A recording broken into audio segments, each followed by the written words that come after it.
Before we begin our journey, let's arrive. Find your position now. Allow your body to settle into whatever surface holds you. Let your legs go heavy. Let your arms go heavy. Let your jaw go soft. Simply breathe naturally for a moment. We're going to take 3 slow breaths together before we begin. These breaths are just for you. There is nowhere else to be. First breath. Breathe in slowly through your nose. Inhale 4 counts. Hold gently. Hold 4 counts. And breathe out all the way. Exhale 6 counts. Second breath. In through the nose. Feel your chest and belly rise. Inhale 4 counts. Hold. Let the stillness settle.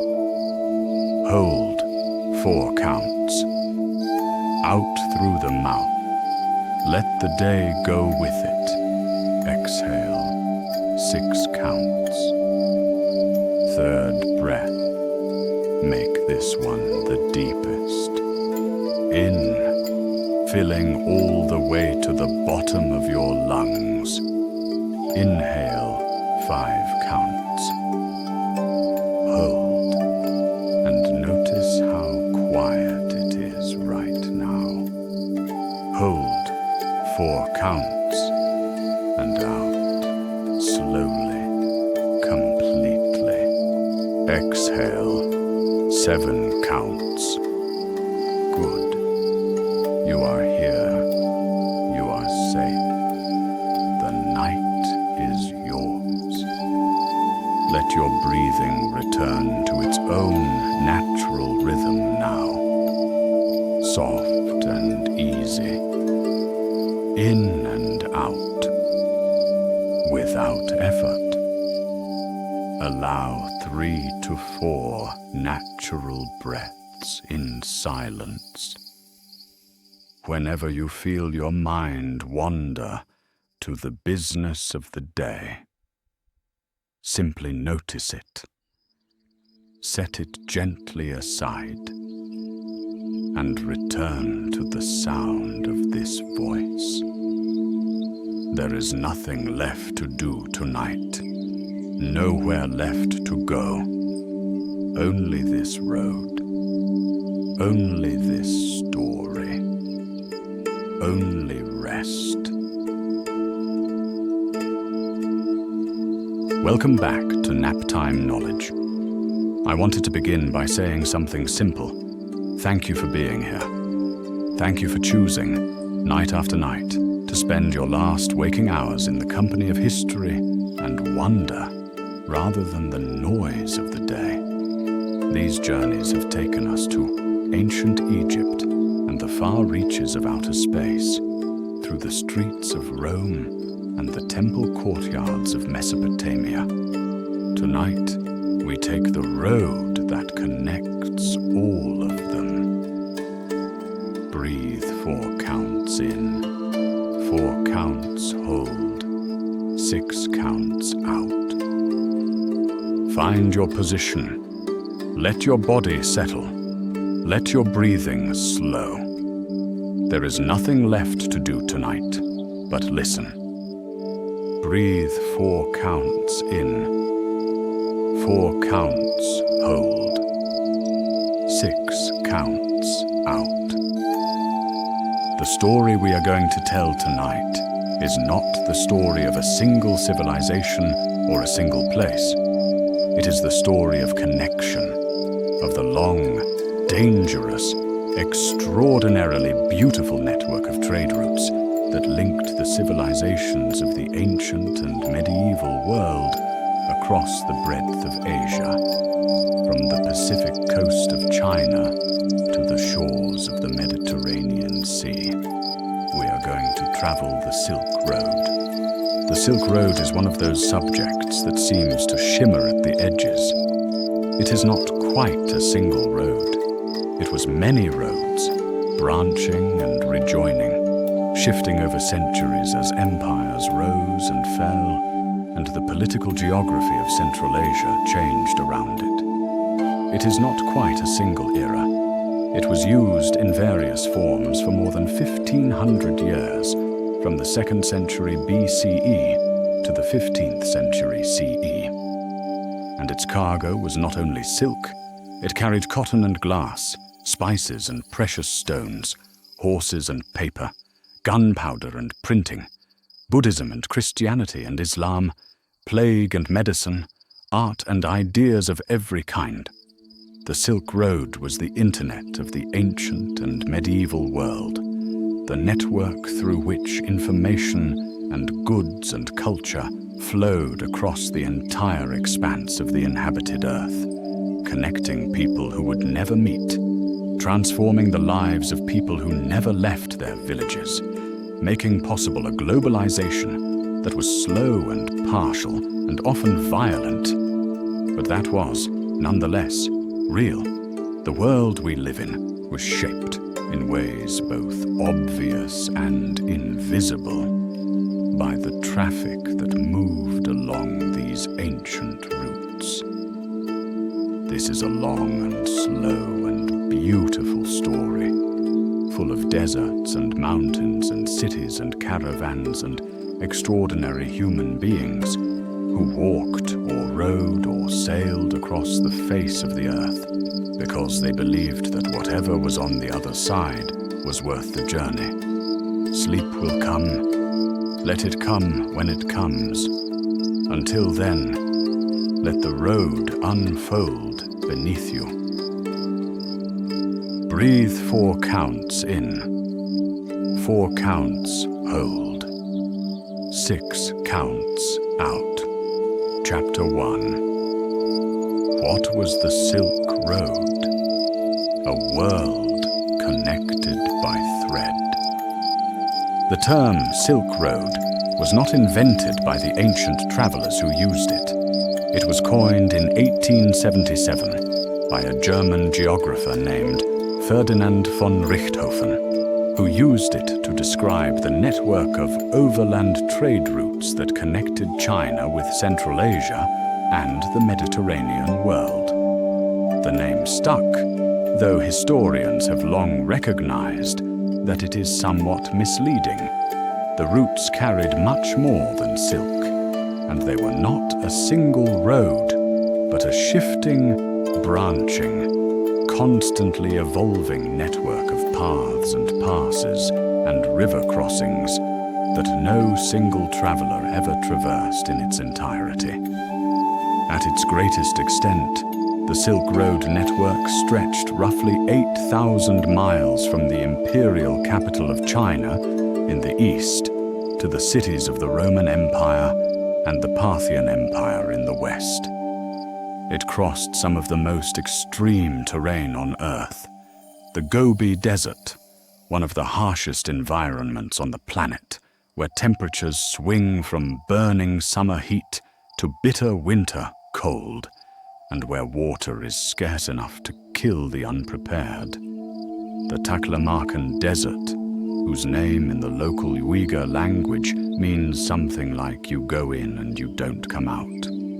The Pamir Mountains, known to ancient travelers as the roof of the world, where the altitude makes breathing difficult and the passes are blocked by snow for much of the year.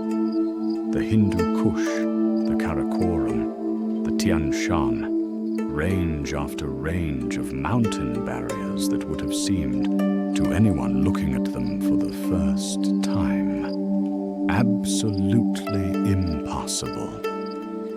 And yet they were passed, generation after generation of merchants and pilgrims and soldiers and diplomats and refugees found ways through the mountains and across the deserts, following routes that had been established by earlier travelers, guided by the accumulated knowledge of generations of those who had gone before. The Silk Road was not built by any single power or planned by any single mind. It grew organically from the simple human desire to have what was on the other side of the horizon, and the equally simple human discovery that some of your neighbors were willing to pay for what you had. The routes divided into two main branches as they crossed Central Asia. The northern route passed through the steppes of the Eurasian grasslands, the vast flat sea of grass that stretched from Hungary to Mongolia, where nomadic peoples had been moving their herds and trading their horses and furs for the products of the settled civilizations to the south for thousands of years. The southern routes passed through the string of oasis cities that dotted the edges of the Central Asian deserts, places like Samarkand, Bukhara, Merv, Kashgar, Dunhuang, where water from mountain snowmelt supported agriculture and dense populations, and where caravans could rest, resupply, trade, and exchange information before continuing their journeys. The oasis cities were perhaps the most important feature of the entire Silk Road network. In the middle of landscapes that were otherwise inhospitable and largely empty, they offered water and food and shelter and safety. And more than that, they offered markets. The great oasis cities of Central Asia became some of the wealthiest and most cosmopolitan places on Earth, their populations a mixture of traders and craftspeople and scholars from every civilization that touched the road, Chinese and Indian, Persian and Arab, Greek and Roman, Sogdian and Bactrian, and dozens of other peoples whose names are now known only to specialists. The Silk Road was also, in its southern reaches, a maritime network. The sea routes of the Indian Ocean, connecting China and Southeast Asia to India, to the Persian Gulf, to the Red Sea and the East African coast, carried an equally enormous volume of trade and cultural exchange, and they were in many ways more efficient than the overland routes. Ships could carry far more cargo than caravans, and the monsoon winds of the Indian Ocean, which blow reliably in one direction for half the year and then reverse and blow reliably in the other direction for the other half, made navigation relatively predictable for sailors who understood the pattern. The Maritime Silk Road was the highway of the sea, just as the overland routes were the highways of the land, and together they formed a network of exchange that connected the entire inhabited world from Europe to East Africa to East Asia. This network was not maintained by any central authority or governed by any single power.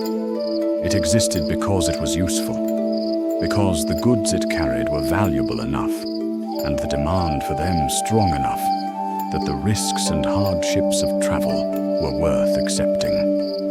It persisted through centuries of political change, through the rise and fall of empires, through wars and plagues and natural disasters, because the fundamental human need it served, the need to trade, to connect, to acquire what others had and offer what you had, was stronger than any of the forces that periodically disrupted it. Breathe slowly.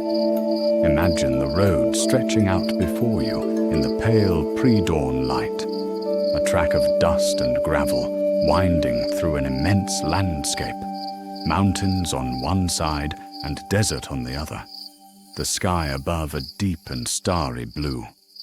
Somewhere ahead, a caravan is moving, the sound of bells on camel harnesses, the creak of loaded wooden saddles, the soft footsteps of dozens of animals and their human companions making their slow and patient way across the face of the earth. Breathe 4 counts in, 4 counts hold, 6 counts out. Chapter 2. The Origins, Han Dynasty China, and the First Journeys West. The Silk Road, in its organized form, began with a diplomatic mission. In 138 BCE, the Han Emperor Wu sent an envoy named Zhang Qian westward from the Chinese capital with a specific political purpose: to find the Yuezhi people, a nomadic group that had been displaced from their homeland on the Central Asian steppe by the Xiongnu, the powerful nomadic confederation that was China's most persistent and dangerous enemy on its northern and western frontiers, and to negotiate an alliance against the common enemy. Zhang Qian's journey was an extraordinary adventure and an almost complete diplomatic failure. He was captured by the Xiongnu almost immediately and held captive for 10 years, during which time he married a Xiongnu woman and had children. When he finally escaped and continued his journey westward, he eventually reached the Yuezhi in what is now Afghanistan, but found that they had settled into their new lands, were prospering, and had no interest whatsoever in going to war with the Xiongnu on behalf of distant China. He turned back, was captured by the Xiongnu again, escaped again after a year, and finally reached the Chinese capital in 126 BCE, 13 years after he had left. He had failed in his diplomatic mission, but he came back with something of immeasurable value: knowledge. He brought back detailed accounts of the peoples and geography and resources of the regions he had visited. Fergana, with its famous blood-sweating heavenly horses, which the Chinese coveted desperately for military use. Bactria, with its wealth and sophistication.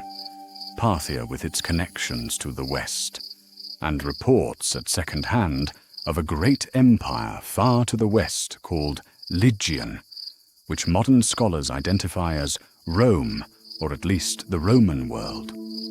China now knew, in a way it had not known before, what lay beyond the western deserts and the mountain ranges. And the knowledge was intoxicating. Emperor Wu launched a series of military campaigns against the Xiongnu and extended Chinese political control westward into Central Asia, establishing a string of military colonies and garrison towns along the Gansu Corridor, the narrow strip of habitable land between the Gobi Desert and the Tibetan Plateau that led from the Chinese heartland toward the western regions.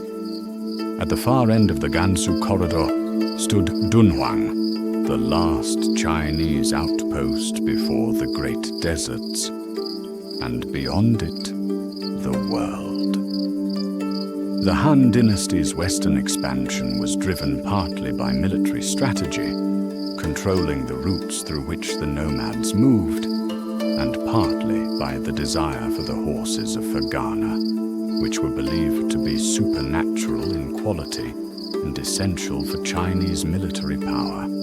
To get those horses, China needed to trade, and what China had that the Western world wanted most was silk. Silk was China's great secret and China's great treasure. The Chinese had been producing silk for at least 3,000 years before the Silk Road opened. The domestication of the silkworm and the development of the techniques for reeling, spinning, and weaving silk thread were achievements of extraordinary technical sophistication that the Chinese guarded jealously. The penalty for revealing the secrets of silk production to foreigners was, at various periods of Chinese history, death. And the secrecy was largely maintained. For centuries, the Western world received silk without knowing where it came from or how it was made. The Romans, who were avid consumers of Chinese silk, believed it grew on trees, that it was a kind of fine wool combed from the leaves of a particular eastern plant. Silk was, in the ancient and medieval world, the most valuable textile in existence. It was lighter than wool and warmer than linen. It took dye brilliantly, producing colors of an intensity that was impossible to achieve with other fibers. It draped beautifully, had a distinctive sheen, and felt extraordinary against the skin. It was also crucially scarce, produced only in China, in quantities that were limited by the labor-intensive nature of the production process. In Rome, silk was so valuable that it was sold by weight in gold. The Emperor Aurelian, in the 3rd century CE, reportedly refused to buy his wife a silk robe on the grounds that it cost its weight in gold and was simply too expensive even for an emperor. The Chinese did not think of the trade routes they were establishing as the Silk Road. They thought of them as the Western regions, a zone of political complexity and opportunity that lay beyond the desert barriers, inhabited by peoples who were simultaneously potential trading partners, potential military threats, and potential sources of the goods and knowledge that China wanted. The silk that flowed westward was not merely merchandise.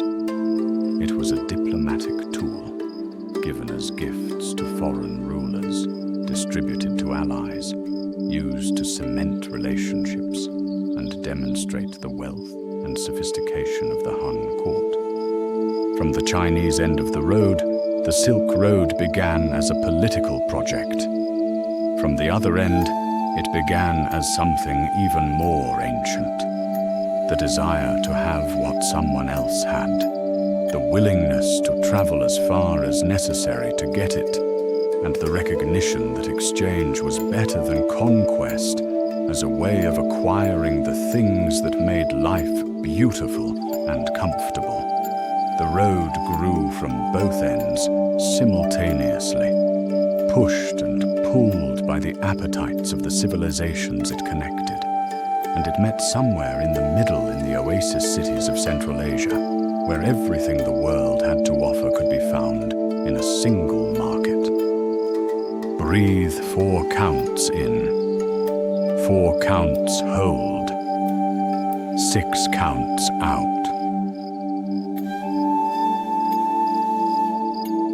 Chapter 3. The goods that traveled.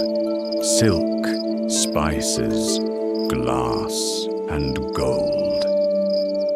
Silk gave the road its name, but the road carried the world.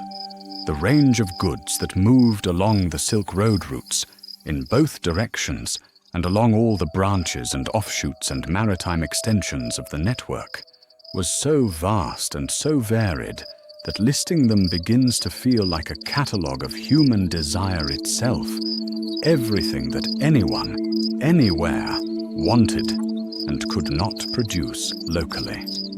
From China traveled not only silk, but also porcelain, that fine, translucent ceramic that Europeans would not learn to produce until the 18th century, and for which they coined the word China in recognition of its origin. Chinese porcelain arrived in the Islamic world and in Europe already in the medieval period, and its qualities, the whiteness of the clay, the fineness of the glaze, the ringing clarity of the finished vessel, seemed almost magical to people accustomed to the earthier ceramics of their own traditions.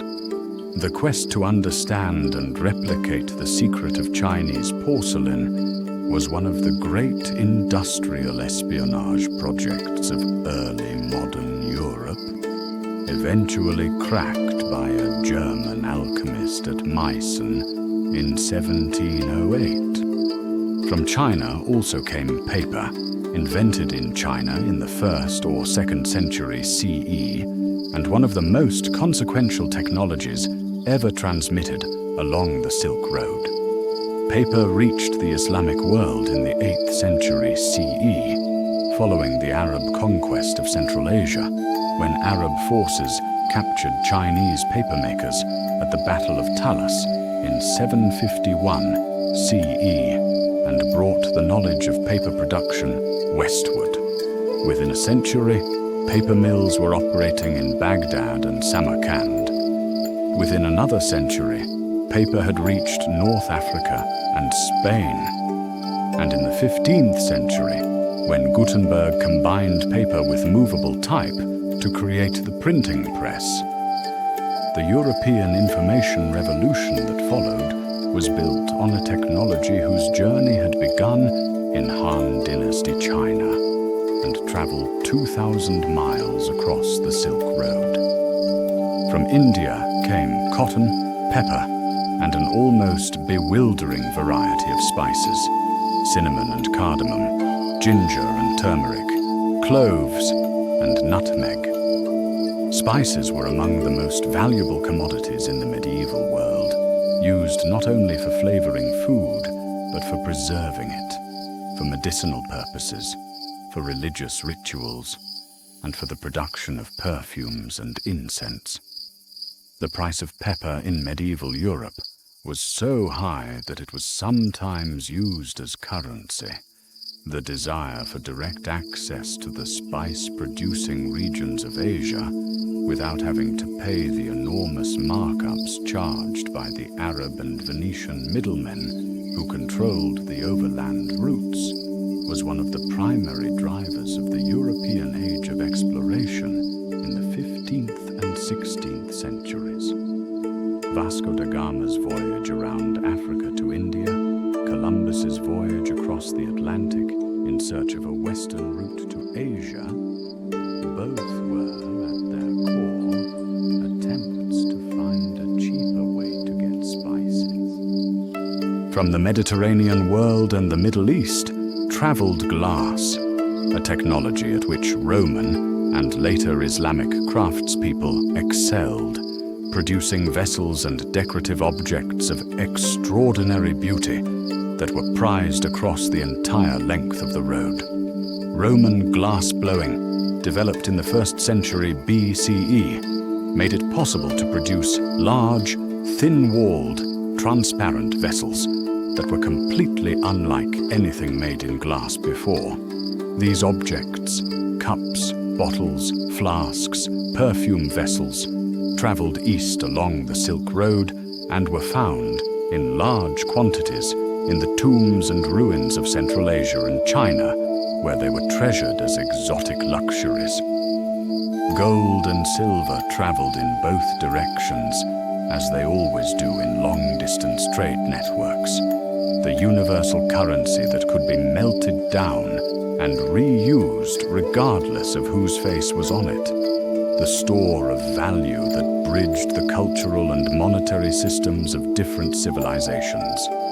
Precious and semi-precious stones, lapis lazuli from Afghanistan, rubies from Burma, sapphires from Sri Lanka, pearls from the Persian Gulf, moved along the routes in the pouches of merchants who knew that a small weight of the right stone could be worth more than a camel load of grain.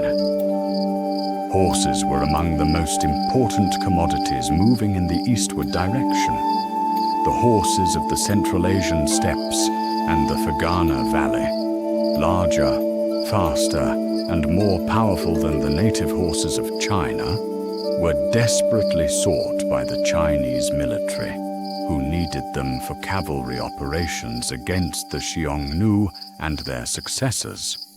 The trade in horses was one of the primary drivers of Chinese engagement with Central Asia, and the cost of importing them, in silk and other goods, was staggering. At certain periods, the Chinese government was exchanging roughly 40 bolts of silk per horse and importing tens of thousands of horses per year. The economics were almost ruinous, but the military necessity was deemed to outweigh the cost.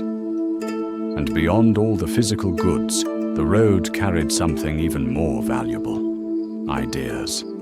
The knowledge of how to make things: paper, glass, silk, steel, gunpowder, traveled along with the things themselves, changing hands gradually as traders and craftspeople moved along the routes, and as the intellectual curiosity of the people they traded with eventually overcame the barriers of secrecy and language. Agricultural plants traveled. Cotton from India to the Islamic world and eventually to the Americas, citrus fruits from China to the Mediterranean, sugarcane from New Guinea across the whole of the Old World tropics. Diseases traveled too, in the immune cells and the respiratory droplets of the people who moved along the routes. The plague of Justinian in the 6th century CE and the Black Death of the 14th century both followed Silk Road routes in their catastrophic spread across Eurasia. The road was not merely a conduit for exchange, it was a transformer, a place where the meeting of different goods and different ideas produced new things that neither side had had before. The fusion cuisines of the oasis cities, combining ingredients from east and west. The syncretic art of the Gandhara region, blending Greek and Indian traditions in images of the Buddha that look, to modernize, startlingly like ancient Greek sculptures. The mathematical advances produced when Indian numerical notation, the system we now call Arabic numerals, inherited from India via the Islamic world, met the astronomical observations of the Babylonian tradition and the philosophical framework of the Greeks. Let the image of that great flowing trade settle into you. The caravans moving through the desert night, their bells ringing softly, their loads of silk and spice and glass and knowledge making their patient way across the face of the world. Every journey changes the traveler. Every exchange changes both parties. The world is richer for every connection, every crossing, every moment when something from one side of the horizon finds its way to the other. Breathe 4 counts in, 4 counts hold, 6 counts out. Chapter 4. The people who walked it, merchants, monks, and nomads. The Silk Road was made by the people who walked it, not the emperors who funded the expeditions, or the merchants who organized the caravans, or the rulers who taxed the goods as they passed through their territories, though all of these were important. But the individual human beings who actually got up one morning, loaded their animals, said goodbye to their families, and set out into the immensity of the Asian continent on a journey that might take years and from which they might not return. The most numerous travelers on the Silk Road were merchants. Not the great merchant princes who organized and financed the expeditions, but the ordinary traders, often members of specific ethnic and cultural groups that had developed particular expertise in long-distance trade over generations. Among the most important of these trading peoples were the Sogdians, a people from the fertile valleys of what is now Uzbekistan.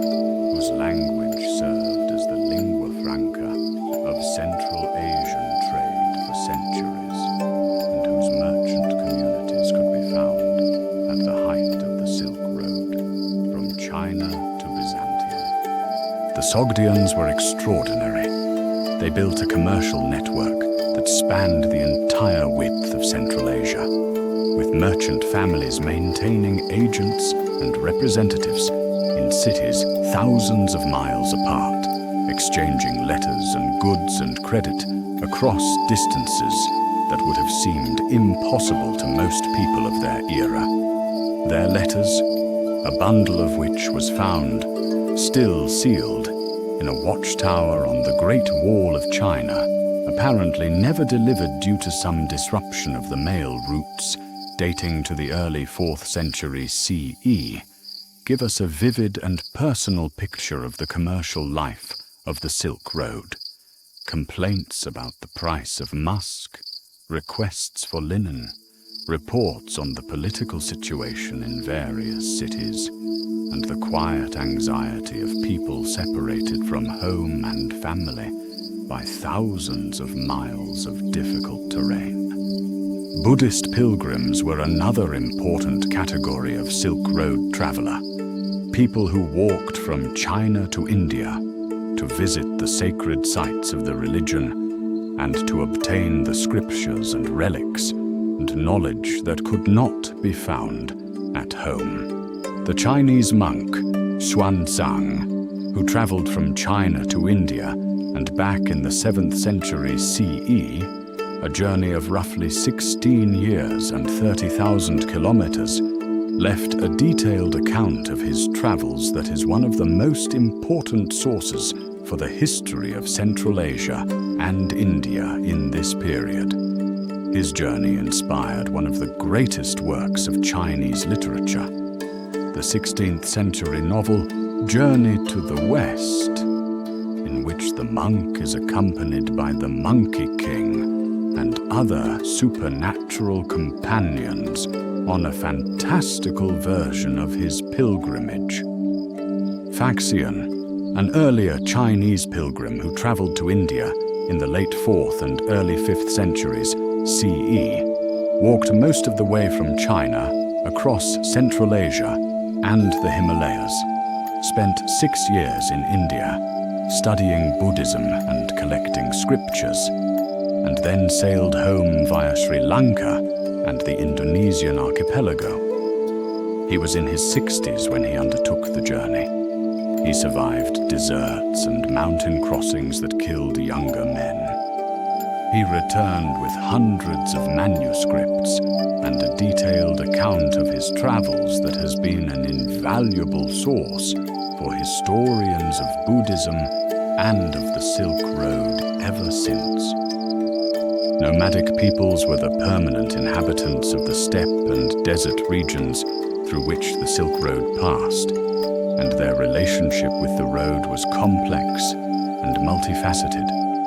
They were simultaneously the road's greatest danger, the source of the raids and extortions that made travel hazardous and expensive, and its greatest facilitators.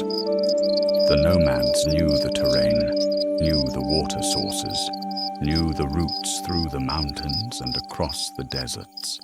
Their animals, the Bactrian camel, superbly adapted to the extreme conditions of Central Asian travel, with its double hump storing fat reserves and its extraordinary tolerance for heat, cold, and water deprivation, were the essential technology of Silk Road transport.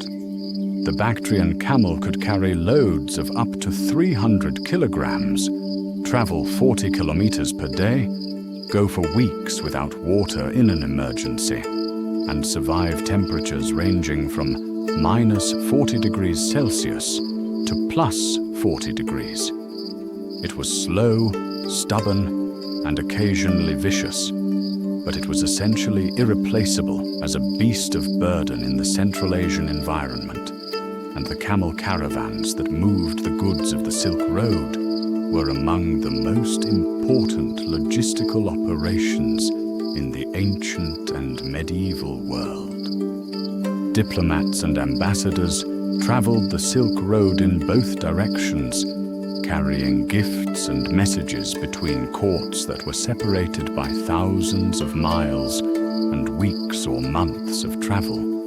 The records of Chinese ambassadors sent to the Western regions and of Western ambassadors received at the Chinese court give us some of our best evidence for the range and intensity of Silk Road contact.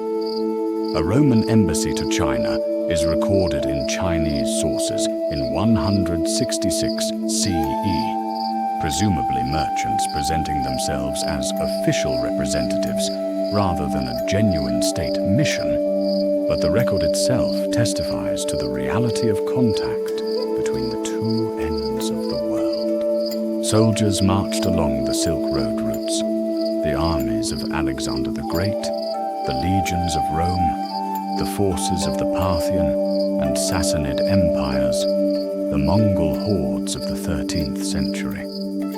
Some of them never went home. Communities of soldiers and their descendants settled in oasis cities along the route, adding yet another layer to the already extraordinary ethnic and cultural mixture of Central Asian civilization. Some scholars have argued that a group of people found in Western China, described in Chinese sources as tall and blue-eyed and red-haired, were descendants of Roman soldiers captured at the Battle of Carhae in 53 BCE, who were subsequently sold as slaves to the Parthians and eventually found their way to China as mercenaries. The evidence is thin and the theory contested, but the fact that it is even plausible is a testament to the extraordinary reach of the Silk Road. Refugees fled along the Silk Road routes, people driven from their homes by conquest or religious persecution, seeking safety in distant lands where their persecutors could not reach them. Nestorian Christians, expelled from the Byzantine Empire after their theology was declared heretical in 431 CE, traveled east along the Silk Road and established communities in Persia, Central Asia, and eventually China, where a Nestorian Christian church flourished in the Tang Dynasty capital of Chang'an. Zoroastrians fleeing the Arab conquest of Persia in the 7th century CE traveled by sea to India, where their descendants, the Parsi community, still live today. The Silk Road was not only a road for goods, it was a road for people who needed a new place to call home. Breathe 4 counts in, 4 counts hold, 6 counts out. Chapter 5. The Cities of the Silk Road, Samarkand, Dunhuang, and the Oasis Towns. Along the great routes of the Silk Road, cities grew that were unlike any others on Earth, places defined by their position on the road rather than by any particular natural resource or ethnic identity, shaped by the constant flow of travelers and goods from every direction. Cosmopolitan in a way that most of the world would not experience again until the modern era. These were the oasis cities of Central Asia, and they were among the most remarkable human settlements that have ever existed. Samarkand, in what is now Uzbekistan, was perhaps the greatest of them all. It stood at the junction of several major Silk Road routes, where the road from China met the road from India and the road from Persia and the road from the Eurasian steppe, making it a natural hub for trade and a natural location for the markets where merchants from every direction met to exchange their goods. It was ancient even in the ancient world. Alexander the Great captured it in 329 BCE and was reportedly enchanted by it, saying that everything he had heard about the city was true, except that it was more beautiful than he had imagined. Samarkand's population in its great periods was a remarkable mixture. Sogdian merchants and Persian scholars, Chinese diplomats and Indian pilgrims, Arab traders and Greek craftspeople, Turks and Mongols, and eventually, after the Islamic conquest of Central Asia in the 7th and 8th centuries, a growing community of Muslim scholars and theologians who would make the city one of the great centers of Islamic learning. The medieval Islamic traveler Ibn Battuta, who visited Samarkand in the 14th century, described it as one of the greatest and most beautiful cities in the world, with gardens and fruit trees and palaces of extraordinary splendor. The ruler who most dramatically transformed Samarkand was Timur, known in the West as Tamerlane, the great Central Asian conqueror of the late 14th and early 15th centuries, who made the city his imperial capital and lavished upon it the wealth extracted from his conquests. The buildings Timur constructed, the Registan, with its 3 magnificent madrasas facing each other across a great square. The Bibi Khanim Mosque, built to be the largest mosque in the Islamic world. The Gore-Amir, the mausoleum where Timur himself was buried, are among the most spectacular architectural achievements of the medieval world. Their blue-tiled domes and intricate geometric ornament, still breathtaking after 6 centuries. Dunhuang was the Chinese gateway to the Silk Road, the last major city before the great deserts of Central Asia, where travelers from the east rested and resupplied before the dangerous crossings ahead, and where travelers from the west arrived exhausted and grateful after weeks of desert travel. It was a military garrison, a trading center, and a place of deep religious significance, the site of the Mogao Caves, one of the most extraordinary repositories of Buddhist art and manuscripts in the world. The Mogao Caves, also known as the Caves of the Thousand Buddhas, are a system of more than 400 Buddhist cave temples carved into a cliff face in the desert near Dunhuang, decorated over a period of roughly 1,000 years with paintings and sculptures of extraordinary beauty and variety. The caves were created by donors seeking merit, merchants who had safely completed a dangerous crossing of the desert, pilgrims grateful for their arrival, local officials commemorating great occasions, and their accumulated art represents the output of generations of devoted craftspeople working in the service of their faith.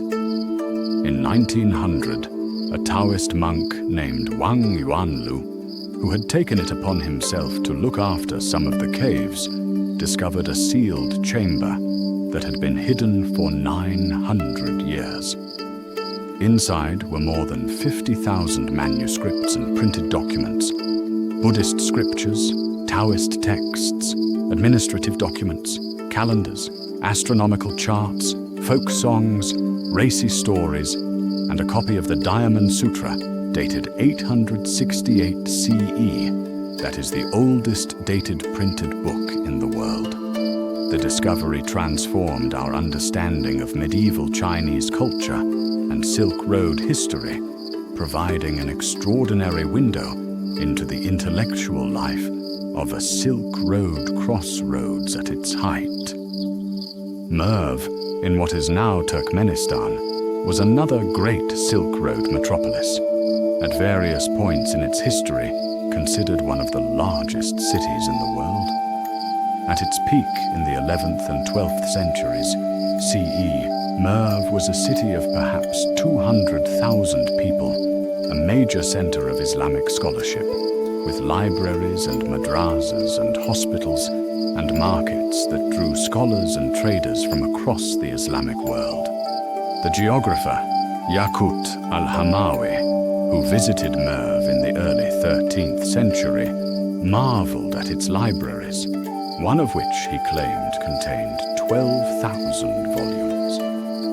Merv was destroyed by the Mongols in 1221 in one of the most devastating massacres of the medieval period, from which it never fully recovered. Kashgar, at the western end of the Taklamakan Desert, was the city where travelers from China and Central Asia met.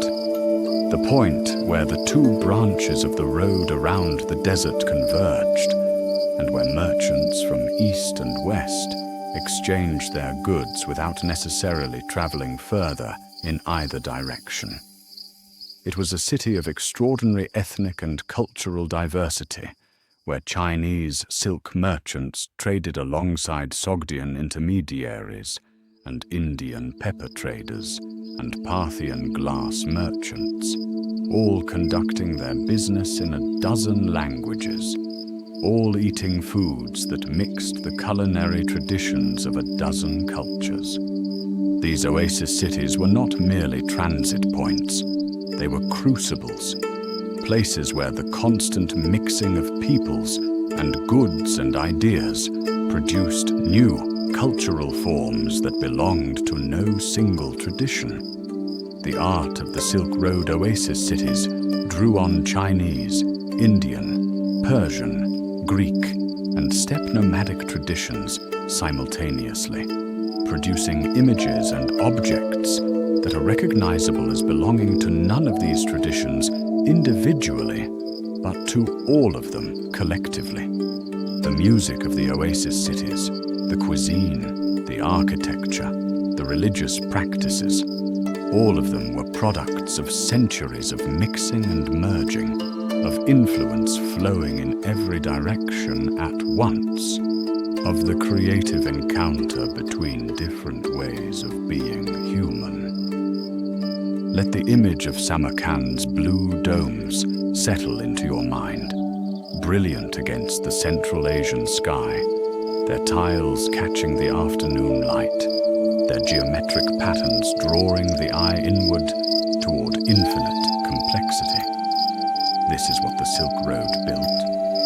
Not just a trading network, but a civilization of connection, a culture of encounter, a world in which the meeting of different things produced something more beautiful than any of them could have been alone. Breathe 4 counts in, 4 counts hold, 6 counts out.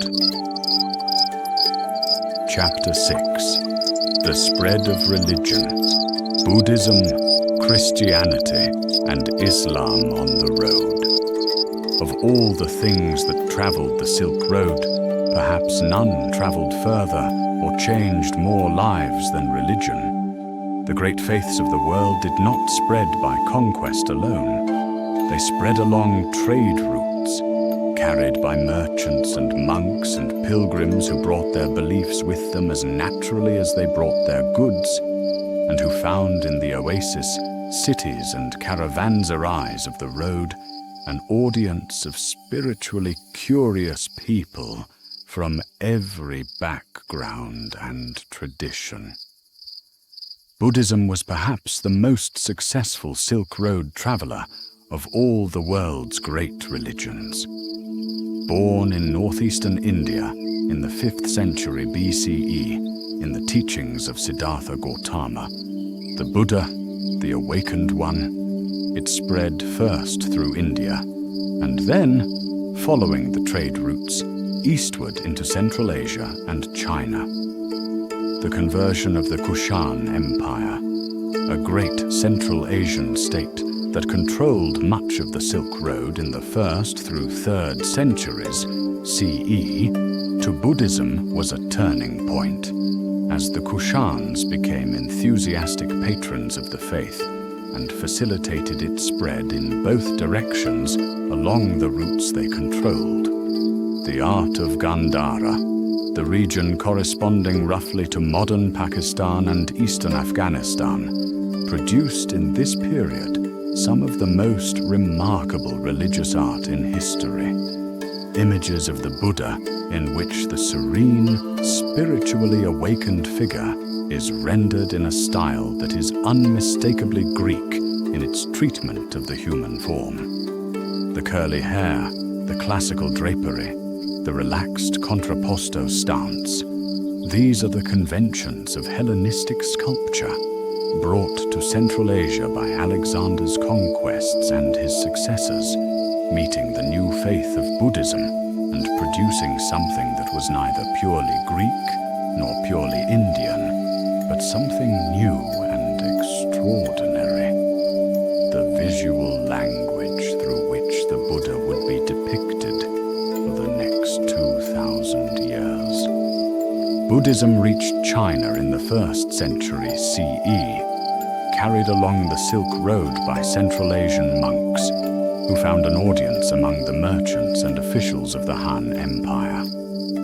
For centuries, it competed with the indigenous Chinese traditions of Confucianism and Taoism, gradually finding its place in Chinese spiritual life and producing, in the process, a distinctly Chinese form of Buddhist practice that incorporated elements of all three traditions. The great Tang Dynasty, whose capital Chang'an was the eastern terminus of the Silk Road and one of the most cosmopolitan cities in the world, was also one of the high points of Chinese Buddhism, a period in which Buddhist monasteries and art flourished across the empire. Christianity also traveled the Silk Road in forms that most Western Christians would find unfamiliar. The Nestorian Church, which differed from mainstream Christianity in its understanding of the relationship between the human and divine natures of Christ, spread eastward from Persia into Central Asia and China, establishing communities in the oasis cities and eventually in the Tang Dynasty capital. A stone stele erected in Chang'an in 781 CE, still surviving, records the arrival of Christianity in China and praises the faith in terms that draw on both Christian theology and Chinese Confucian and Taoist thought, a perfect example of the syncretic religious culture of the Silk Road. Manichaeism, a religion founded by the Persian prophet Mani in the 3rd century CE, which combined elements of Zoroastrianism, Christianity, and Buddhism into a dualistic worldview of light and darkness, was perhaps the most truly Silk Road religion of all, born on the road and spread entirely through commercial networks. At its height, Manichaeism had followers from the Roman Empire to China, making it one of the most geographically widespread religions in the ancient world. It was persecuted by almost everyone, by the Romans, by the Persians, by the Chinese, and eventually died out, but not before influencing the theological traditions of the regions through which it passed. Islam, born in Arabia in the 7th century CE, spread with extraordinary speed along the Silk Road routes. Within a century of the Prophet Muhammad's death in 632 CE, Arab armies had conquered Persia, Central Asia, North Africa, and Spain, and Arab and Persian merchants were carrying the new faith eastward along the maritime routes of the Indian Ocean and the overland routes of Central Asia.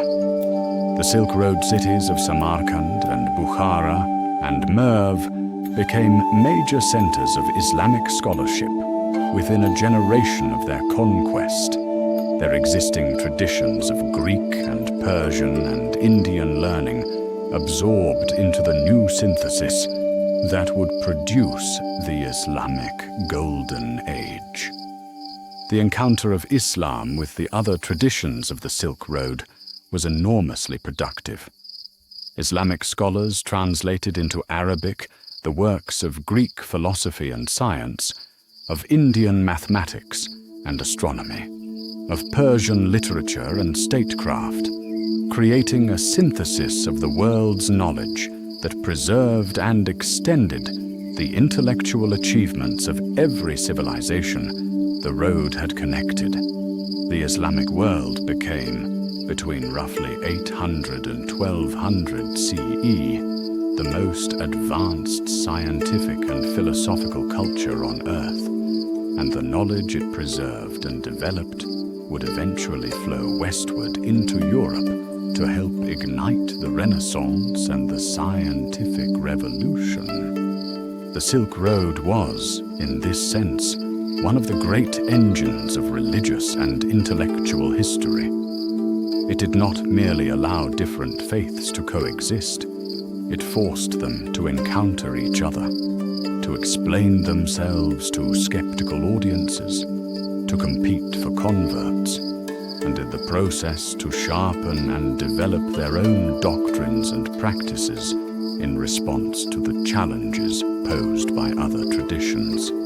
The extraordinary flowering of religious art in the oasis cities, Buddhist, Christian, Manichaean, Islamic, all flourishing side by side in the same small city, is a visual record of this productive competition, this creative encounter between different ways of understanding the human relationship to the sacred. Rest in the thought of all those different voices, speaking their different truths in the same market square, under the same Central Asian sky. The road did not force agreement. It did not resolve the differences between its travelers, but it insisted on encounter, on the recognition that the person across the market stall, speaking a different language and praying to a different god, was nevertheless a human being with something to offer and something to learn. Breathe counts in. 4 counts hold. 6 counts out. Chapter 7. The Dangers of the Road. Deserts, bandits, and the unknown. The Silk Road was not a safe place. This needs to be said clearly, because the romance of the road, the caravans and the oasis cities, and the exotic goods, and the exchange of ideas, can obscure the reality of what it actually meant to travel it. The Silk Road was a place of extraordinary danger, and the people who traveled it did so in full knowledge that they might not return. The fact that so many of them went anyway is itself a remarkable testimony to human courage, curiosity, and the power of the desire for profit. The deserts were the most immediate and most implacable of the road's dangers. The Taklamakan Desert, whose name we have already noted, means something like you go in and you don't come out, is one of the harshest environments on Earth. It receives almost no rainfall. Its temperature swings from summer highs of over 40 degrees Celsius to winter lows of -20. Its winds can raise sandstorms that last for days, burying roads, obliterating landmarks, making navigation impossible and breathing difficult. Its dunes can shift overnight, covering a known path with meters of sand. Ancient travelers crossing the Taklamakan reported hearing mysterious voices and music in the desert, sounds that lured the unwary off the path to their deaths, which modern researchers attribute to the acoustic properties of the shifting sand dunes and the extreme psychological stress produced by the emptiness and the silence. The Pamir Mountains, the roof of the world, presented a different but equally formidable challenge. The main passes through the Pamirs were at altitudes of 4,000 meters, and above, high enough to cause altitude sickness in travelers who ascended too quickly. The passes were blocked by snow for much of the year, limiting the window for crossing to a few months of summer and early autumn. The cold was extreme, the air thin, the terrain treacherous. Animals died on the passes. People died too, from cold and exhaustion and altitude sickness, their bodies sometimes preserved for centuries in the ice. The road through the Hindu Kush, the alternative to the Pamir route for travelers moving between Central Asia and India, was hardly less challenging. The passes were lower, but the terrain more broken, and the political situation in the region was often volatile, with various local rulers and nomadic groups controlling key passes and extracting tolls, or simply robbing travelers who had no choice but to use their routes.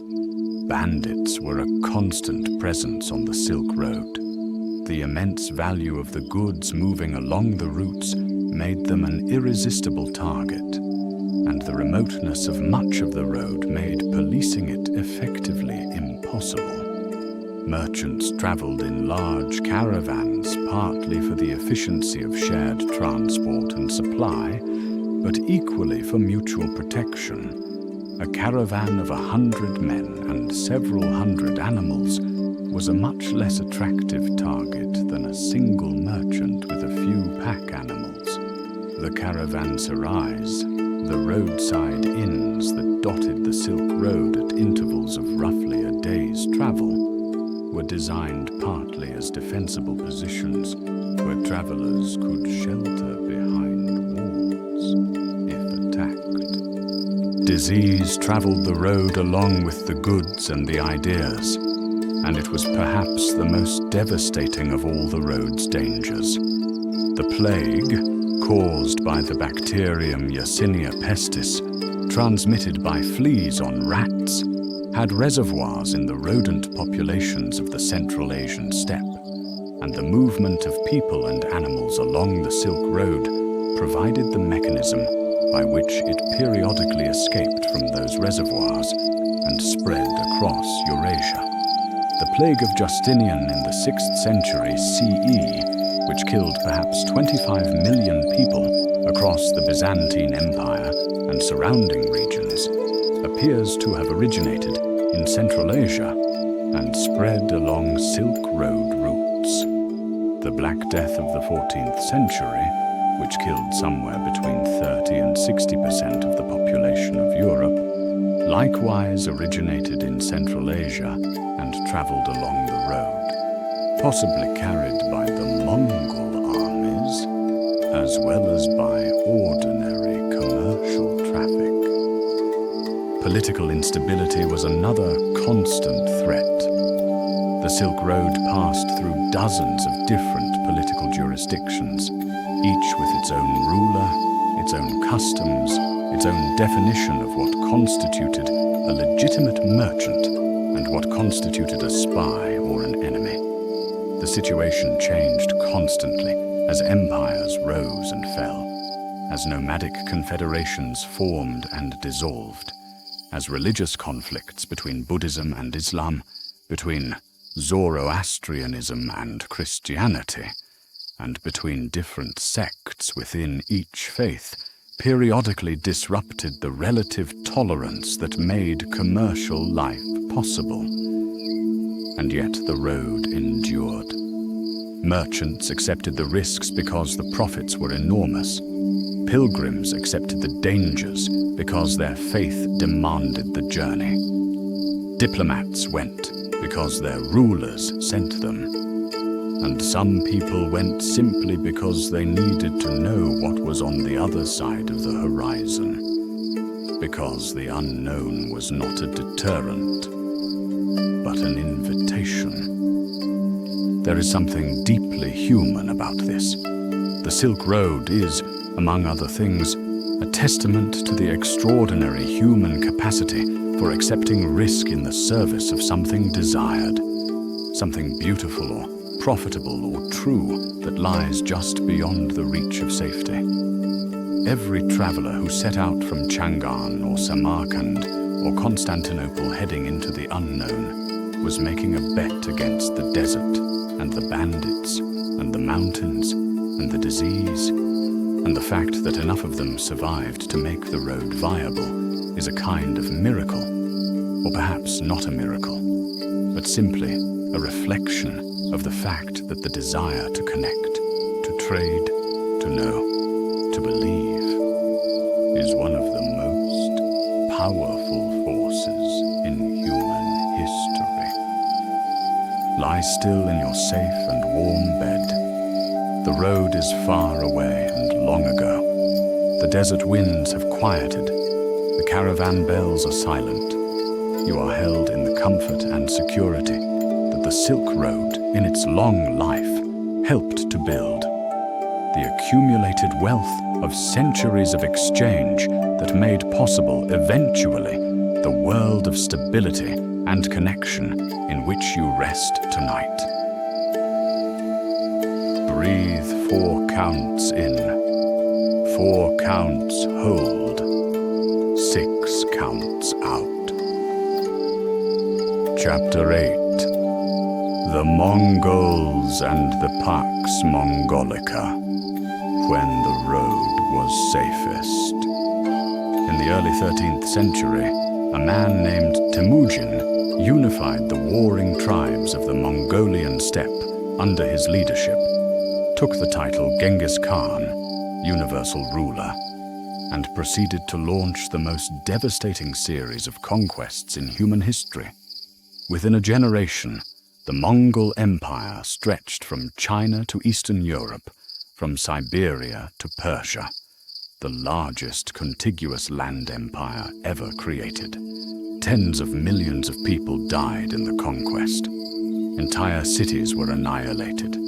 The agricultural civilizations of Central Asia and Persia were, in some regions, so thoroughly destroyed that they have never fully recovered. And yet the Mongol Empire, at its height, was perhaps the best thing that ever happened to the Silk Road. This sounds paradoxical, and it is all, but it is also true.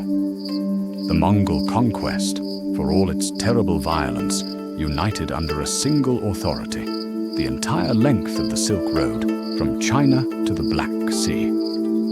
For the first time in history, a merchant or a diplomat or a pilgrim could travel from one end of the Eurasian continent to the other without crossing a single hostile political boundary.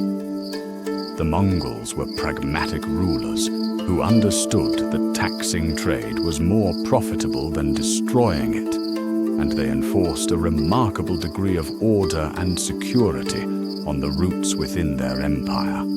The Pax Mongolica, the Mongol peace. Merchants who had previously faced the extortions of a dozen different local rulers could now travel under the protection of the Mongol postal relay system, the Yam, which provided fresh horses and supplies to authorized travelers at stations spaced roughly 30 kilometers apart across the entire empire. A message could travel from China to Persia in weeks rather than months. Trade goods moved faster and more securely than they had in centuries. The flow of people and goods and ideas along the Silk Road reached a new peak of intensity. It was in this period of Mongol unification that the Silk Road achieved something approaching its maximum reach and influence. Diplomats from the Pope in Rome traveled to the Mongol court to negotiate alliances. Christian missionaries reached China. Muslim scholars moved freely between the Islamic heartlands and the Mongol courts in China and Persia. And a young Venetian merchant named Marco Polo set out with his father and uncle on the journey that would result in the most famous travel account of the medieval world.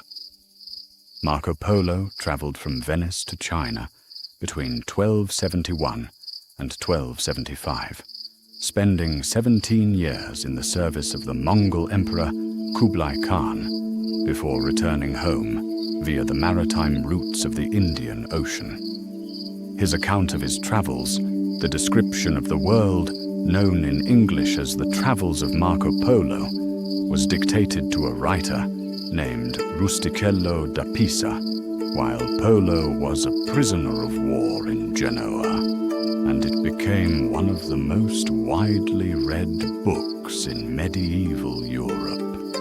The book describes the wealth and sophistication of the Mongol court, the vast cities of China, the spice islands of Southeast Asia, the riches of India, the wonders of Persia and the Islamic world. It introduced European readers to paper money, coal, asbestos, and 100 other things they had never heard of. Christopher Columbus had a heavily annotated copy of Marco Polo's book with him when he sailed west from Spain in 1492, looking for a sea route to the lands Polo had described. In a very real sense, the Silk Road, through Marco Polo's account of his journey along it, helped to launch the European age of exploration that would eventually connect the world in entirely new ways. The Pax Mongolica also had a darker legacy. The Black Death, which devastated Europe between 1347 and 1351, spread along the Silk Road routes that the Mongol peace had made so much more efficient. The bacterium that caused the plague, Yersinia pestis, was endemic in the rodent populations of the Central Asian steppe, and the increased movement of people and animals along the routes of the Mongol Empire provided the mechanism for its spread westward.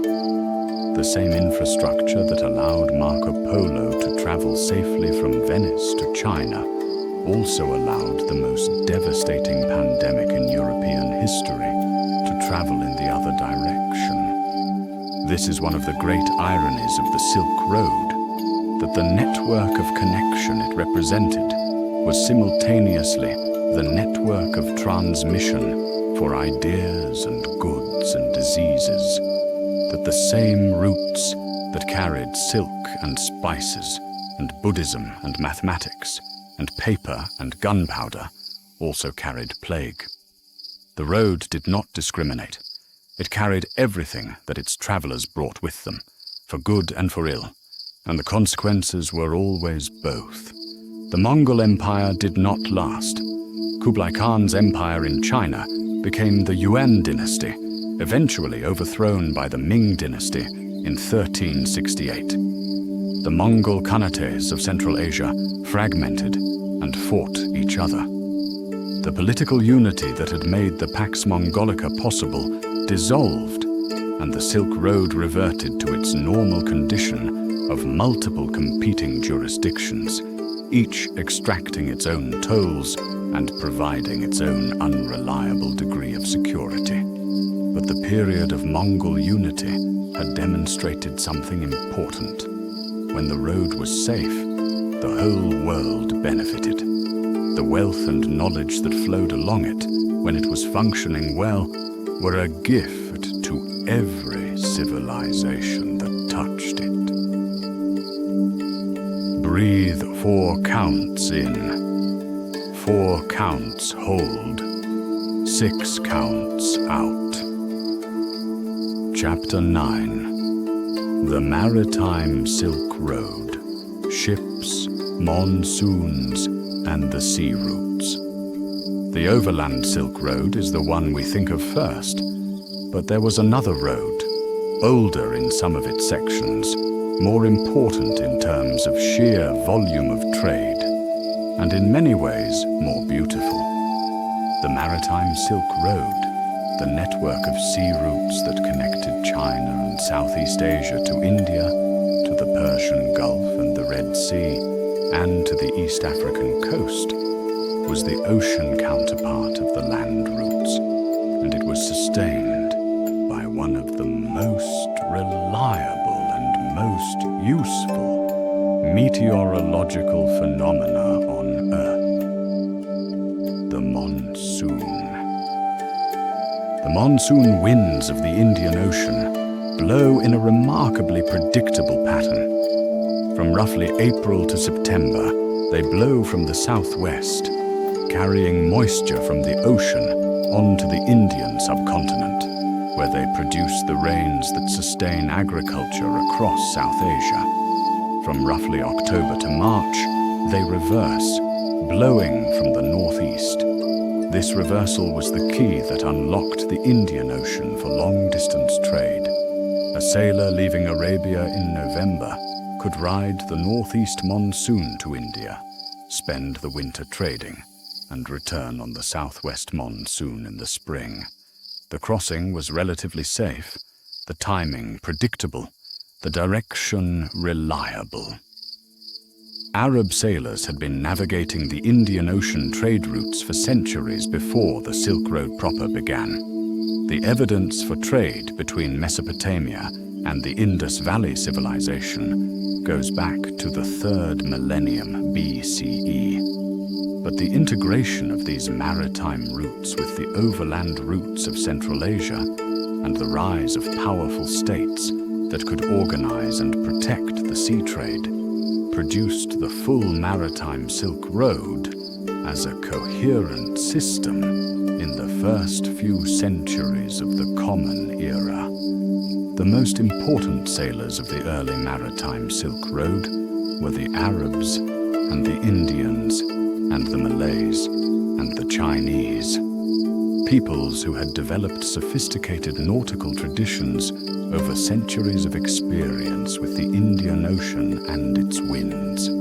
The great dhows of the Arab tradition, large sailing vessels constructed without nails, their planks sewn together with coir rope in a technique that produced a surprisingly flexible and seaworthy hull, plied the routes from the Persian Gulf to India to East Africa for more than 1,000 years. The junks of the Chinese tradition, massive, multi-masted vessels with watertight compartments that made them more resistant to sinking than contemporary European ships, dominated the South China Sea and the East Asian portions of the maritime route. The goods that moved by sea were the same as those that moved by land, with some additions that were specific to the maritime route. Frankincense and myrrh from the Arabian Peninsula, ivory and gold from East Africa, cinnamon from Sri Lanka, pepper and cotton from India, tin from the Malay Peninsula, cloves and nutmeg from the Spice Islands of what is now Indonesia, the only places in the world where these spices grew naturally, and therefore among the most valuable pieces of geography on Earth before the discovery of the Americas. The Spice Islands, the Maluku Islands of eastern Indonesia, were so valuable that the European powers of the 16th and 17th centuries were willing to fight wars for control of them, and the Dutch eventually secured a monopoly over the nutmeg trade on a scale of ruthlessness that included the depopulation of entire islands and the replacement of the indigenous population with enslaved labor. The violence of the European spice trade was itself a consequence of the Silk Road, a consequence of centuries of desire for the products of the East, frustrated by the high costs and political complications of the overland routes, eventually redirected into the maritime trade that the Portuguese and Dutch and British unlocked by sailing around Africa.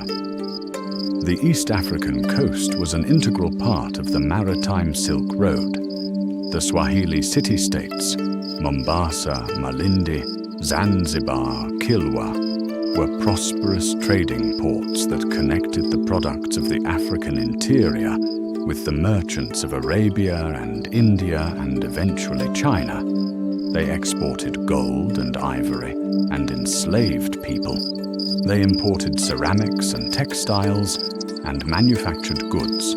Their culture was a synthesis of African and Arab and Indian influences, expressed in a language, Swahili, that is itself a blend of Bantu African grammar with extensive Arabic vocabulary, a linguistic monument to the centuries of Silk Road contact.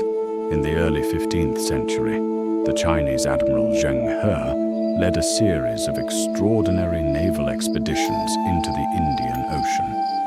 7 voyages between 1405 and 1433, involving fleets of up to 300 ships and 30,000 men, reaching as far as the Persian Gulf and the East African coast.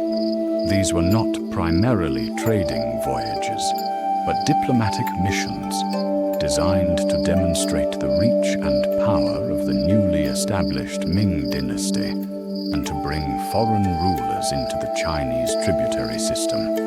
They were, in their scale and their ambition, without parallel in the history of seafaring to that date.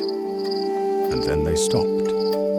After Zheng He's death and a change in political priorities at the Ming court, the great voyages were discontinued, the records of them in some cases deliberately destroyed, and China turned inward. The Maritime Silk Road continued without Chinese participation, dominated now by Arab and Indian and Malay sailors, and a few decades later, the Portuguese rounded Africa and entered the Indian Ocean, and the world changed again. The sea is dark tonight, and very quiet. Somewhere on the Indian Ocean, the monsoon is blowing, as it has always blown, as it will always blow, carrying the scent of rain across the warm water.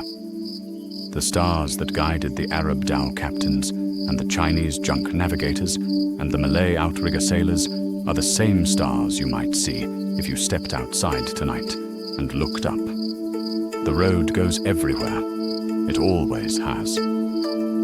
Breathe 4 counts in, 4 counts hold, 6 counts out. Chapter 9. The Science That Traveled. Medicine, Mathematics, and the Stars. The Silk Road was not only a highway for goods and religions, it was one of the most powerful engines of scientific and intellectual exchange in human history. The knowledge that traveled along its routes, in the minds of scholars and physicians and astronomers, in the books carried by merchants and pilgrims, in the practical skills of craftspeople and farmers, transformed the intellectual landscape of every civilization it touched, producing advances that would have been impossible in isolation. Mathematics was perhaps the most consequential intellectual cargo the road ever carried. The system of numerical notation we use today, 10 digits, positional value, and the revolutionary concept of zero, was developed in India and transmitted westward along the Silk Road to the Islamic world, where it was adopted, extended, and eventually passed on to medieval Europe. The Arab mathematicians who received the Indian system did not merely copy it, they developed it, creating algebra, advancing trigonometry, producing astronomical tables of extraordinary precision. The very word algebra comes from the Arabic al-Jabr, from the title of a 9th century treatise by the scholar Muhammad ibn Musa al-Khwarizmi, whose name gives us another word still in daily use: algorithm. Al-Khwarizmi worked in the House of Wisdom in Baghdad, the great intellectual institution founded by the Abbasid Caliph Harun al-Rashid and expanded by his successor Al-Ma'mun, which was perhaps the greatest center of learning in the medieval world. The House of Wisdom employed scholars of every background: Arab, Persian, Greek, Indian, Jewish, Christian, Zoroastrian. It collected manuscripts from every tradition it could reach, translated them into Arabic, and subjected them to the rigorous scrutiny of scholars who were interested not in preserving knowledge as a museum artifact, but in extending it, correcting its errors, building on its insights. The astronomical knowledge that flowed through the House of Wisdom was a synthesis of multiple traditions. Greek astronomy, particularly the work of Ptolemy, whose Almagest was the standard reference for naked-eye astronomy for more than 1,000 years, came from the Byzantine West. Indian astronomy, including the Indian numerical system that made precise calculation so much easier than the Greek alphabetical notation, came from the East. Babylonian astronomical records, centuries of patient observation of planetary movements, transmitted through Persian intermediaries, provided the empirical foundation on which both Greek and Indian theory rested. The synthesis that Islamic astronomers produced from these ingredients was more accurate and more comprehensive than any of its sources. And it was this synthesis that eventually passed to medieval Europe and provided the foundation for the Copernican revolution. Medicine traveled the road in both directions. Chinese medical knowledge, acupuncture, herbal pharmacology, the theory of qi and the balance of yin and yang moved westward along the route, finding receptive audiences in the Islamic world, where it was integrated into a medical tradition that was itself a synthesis of Greek, Persian, and Indian approaches. Indian medicine, the Ayurvedic tradition, with its sophisticated theories of constitution and its extensive pharmacopoeia, moved both westward and eastward, influencing Islamic medicine and contributing to Chinese medical thought. Greek medicine, the Hippocratic tradition and its Galenic extension, moved eastward through the Persian and Islamic worlds, eventually reaching India and Central Asia in translation. The Islamic physician Ibn Sina, known in the West as Avicenna, produced in the early 11th century C.E. a medical encyclopedia called the Canon of Medicine that synthesized Greek, Persian, and Indian medical knowledge into the most comprehensive medical reference work the medieval world had ever seen. Translated into Latin in the 12th century, the canon became the standard medical textbook in European universities for 5 centuries. The knowledge it contained had traveled from India and Greece and Persia along the Silk Road routes to Baghdad, been synthesized and extended by Islamic scholars, and then returned westward to transform European medicine. Astronomy was perhaps the most intensely collaborative of all the Silk Road sciences. The practical requirements of navigation, both on the overland routes and on the maritime routes, drove demand for accurate astronomical knowledge from every civilization involved in long-distance trade. The need to determine latitude, to calculate the positions of the planets for astrological purposes, to maintain accurate calendars for religious and agricultural purposes. All of these created a market for astronomical expertise that the Silk Road was uniquely positioned to supply. Chinese astronomers made observations that complemented and sometimes corrected Greek theory. Indian mathematicians provided the computational tools that made precise prediction possible. Persian and Arab astronomers synthesized these inputs and added their own careful observations, building up over centuries a body of astronomical knowledge that was far more accurate than anything any single tradition could have produced in isolation.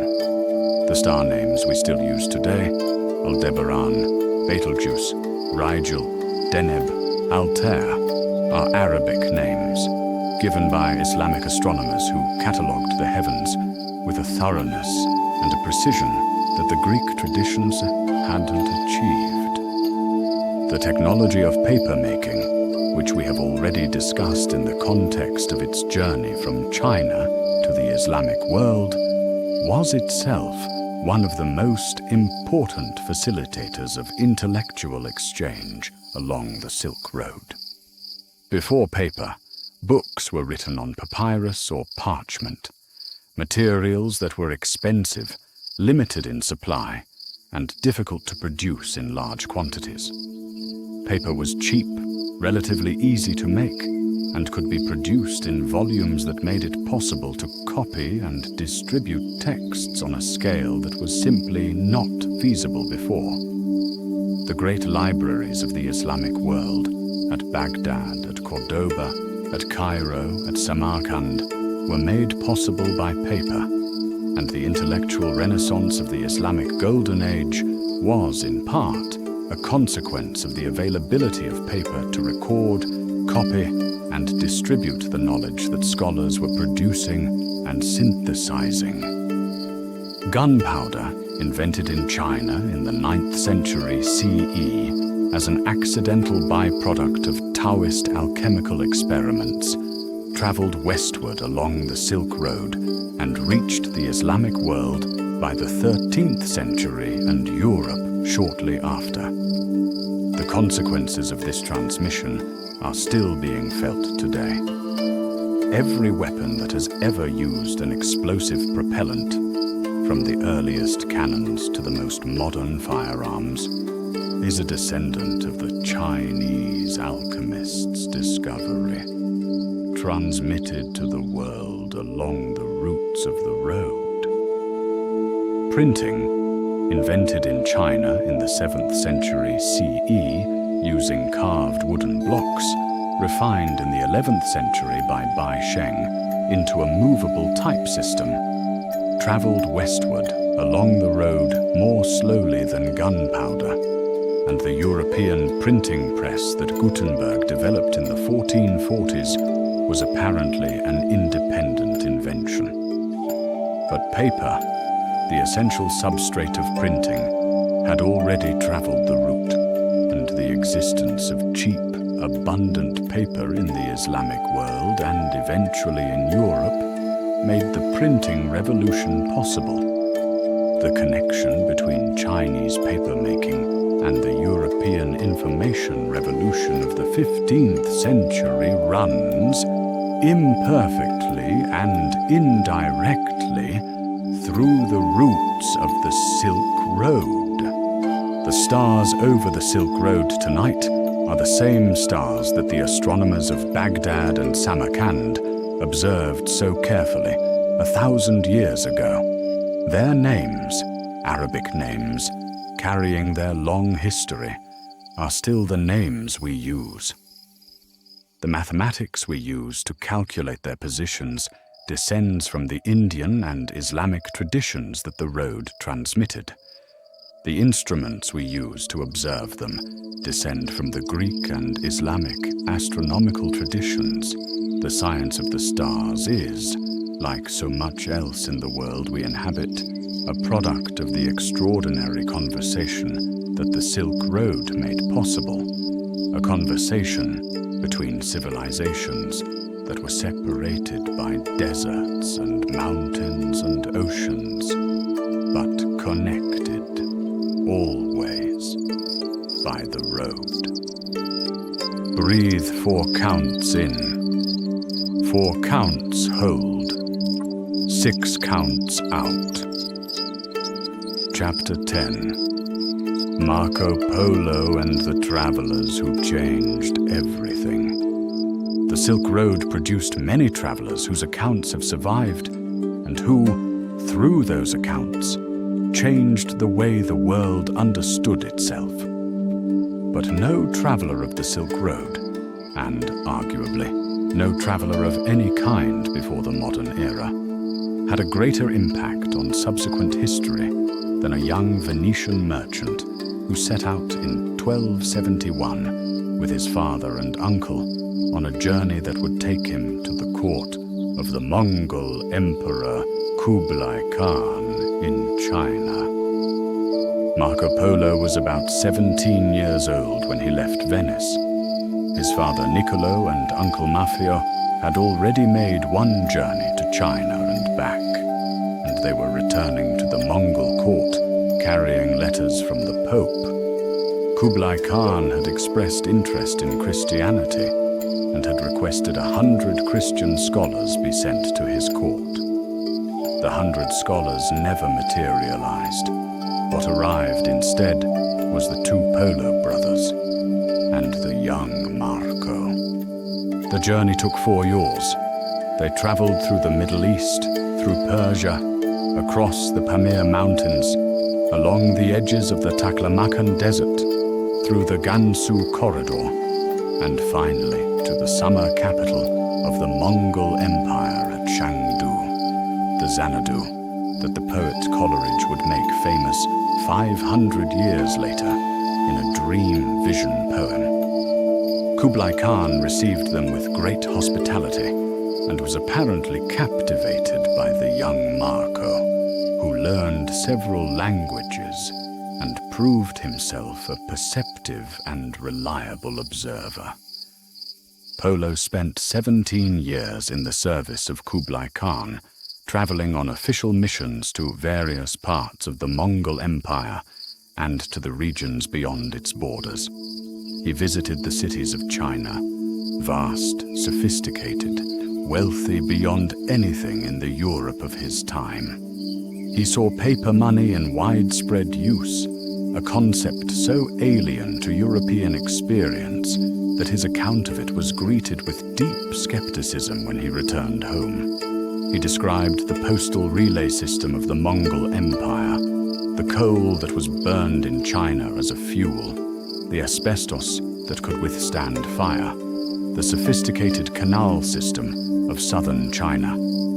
He returned to Venice in 1295 by sea, sailing along the Maritime Silk Road from China to Southeast Asia, to India, to the Persian Gulf, to the Black Sea. A voyage that took 3 years. He had been gone for 24 years. His family barely recognized him, and the extraordinary things he described, the wealth of China, the sophistication of the Mongol court, the wonders of the East, were so far beyond the experience of his contemporaries that many people simply didn't believe him. On his deathbed, reportedly, friends urged him to retract the exaggerations in his account. He insisted that he had told less than half of what he had seen. The book that resulted from his imprisonment in Genoa, where he was captured during a naval battle between Venice and Genoa, and where he dictated his account to a fellow prisoner, became one of the most important and most widely read books of the medieval period. It was copied and recopied, translated into dozens of languages, read by merchants and princes and scholars across Europe. It changed European understanding of Asia, providing the most detailed and most accurate account of China and Central Asia that any European had yet produced. Its influence on subsequent exploration was profound. Columbus's heavily annotated copy of Polo's book is preserved in Spain, his marginal notes testifying to his intense engagement with its descriptions of the wealth of Asia. When Columbus sailed west in 1492, he was looking for the lands that Polo had described: Cathay and Cipangu, China and Japan. and he believed until his death that he had found them. The new world that he stumbled upon was, in a very real sense, a byproduct of the Silk Road, a consequence of the desire for the goods and the knowledge of the East that the road had created, and that the disruption of the road's old routes made Europeans desperate to find by other means. Before Polo, and after him, other travelers left accounts of their journeys that are equally remarkable, if less famous. Ibn Battuta, the Moroccan traveler of the 14th century, covered more miles than any other pre-modern traveler, an estimated 75,000 miles over nearly 30 years, visiting the Islamic world from West Africa to Southeast Asia, from Mali to China. His account, the Rila, is one of the most extraordinary travel narratives in human literature. A vivid, personal, opinionated record of the medieval world in all its diversity, recorded by a man with an insatiable appetite for new experiences and an extraordinary memory for detail. The Chinese pilgrim Xuanzang, who traveled from China to India in the 7th century CE in search of Buddhist scriptures, left a detailed account of his journey that is one of the most important sources for the history of Central Asia and India in this period. His journey took 16 years and covered roughly 30,000 kilometers.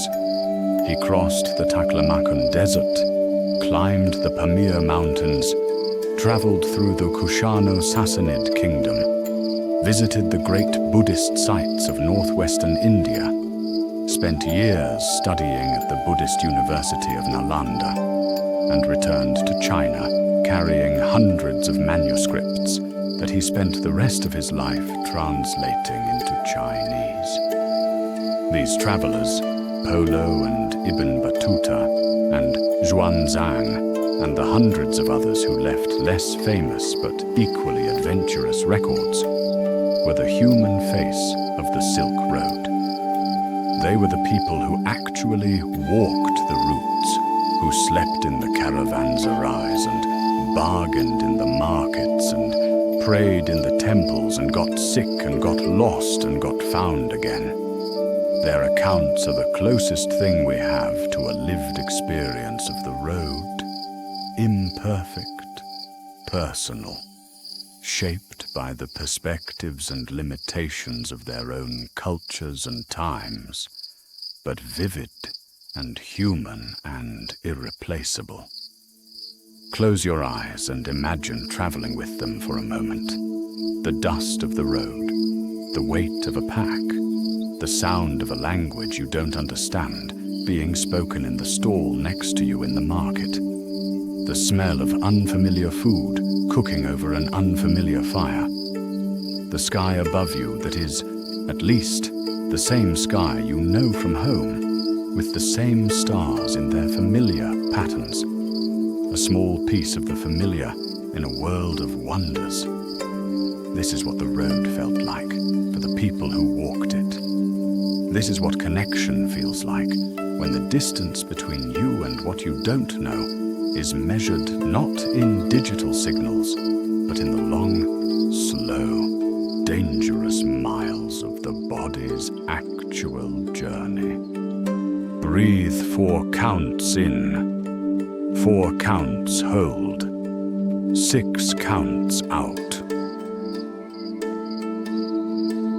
Chapter 11. The Decline, How the Road Went Quiet. The Silk Road did not end abruptly. Like the Roman Empire, like the Mesopotamian civilization, like so many of the great human achievements we have explored in this series, it faded gradually, its traffic dwindling, not because it was destroyed, but because the world changed around it in ways that made other options more attractive. The fall of the Mongol Empire in the 14th century was one factor. The political unity that the Mongols had imposed on Central Asia dissolved into a patchwork of competing states, and the relative security of the Pax Mongolica gave way once again to the normal condition of the road. Multiple jurisdictions, each with its own tolls and its own level of order or disorder. The cost and risk of travel increased. The efficiency of the route decreased. The Black Death was another factor. The plague that swept Eurasia in the 1340s killed somewhere between a third and half the population of the regions it struck. It disrupted trade networks, depopulated cities, and created a demographic and economic shock from which recovery took generations. The volume of trade moving along the Silk Road contracted sharply in the aftermath of the pandemic, and some of it never recovered. The Ottoman conquest of Constantinople in 1453 is often cited as a turning point. The moment when the Ottoman Empire's control of the Eastern Mediterranean and the overland routes to Asia forced European powers to seek alternative routes. This is somewhat oversimplified. The Ottomans were not hostile to trade, and European merchants continued to do business through Ottoman territories. But the increased costs and political complications of the Ottoman-controlled routes did add to the incentive for European exploration of alternative sea routes. The Portuguese rounding of Africa in 1488, when Bartolomeu Dias became the first European to sail around the Cape of Good Hope, and the subsequent establishment of the direct sea route from Europe to Asia by Vasco da Gama in 1498, was the decisive blow. The sea route was longer in miles, but far more efficient in terms of cost per unit of cargo. A ship could carry vastly more goods than a camel caravan at a fraction of the cost per ton-mile. The middlemen who had made their fortunes charging transit fees and providing services to caravans were bypassed entirely. The goods of Asia could now flow directly to European markets without passing through the hands of Arab or Venetian or Central Asian intermediaries. The opening of the Atlantic trade routes in the same period further shifted the economic center of gravity of the world. The discovery of the Americas in 1492 opened new sources of silver. The great silver mines of Mexico and Peru flooded the world with the metal, transforming global trade patterns. The new Atlantic economy connected Europe directly to the Americas and eventually to Africa and Asia in new configurations that did not follow the old Silk Road routes at all. Central Asia, which had been at the center of the world for 15 centuries, found itself at the periphery of the new global economy. The oasis cities that had been among the wealthiest and most cosmopolitan places on Earth slowly declined in population and importance. Samarkand and Bukhara survived as regional centers, but they were no longer the crossroads of the world. The caravan trade continued at a reduced level, but the great days were over. The road went quiet. And yet, it did not disappear entirely. Trade continued along the old routes, in smaller volumes and with less political significance.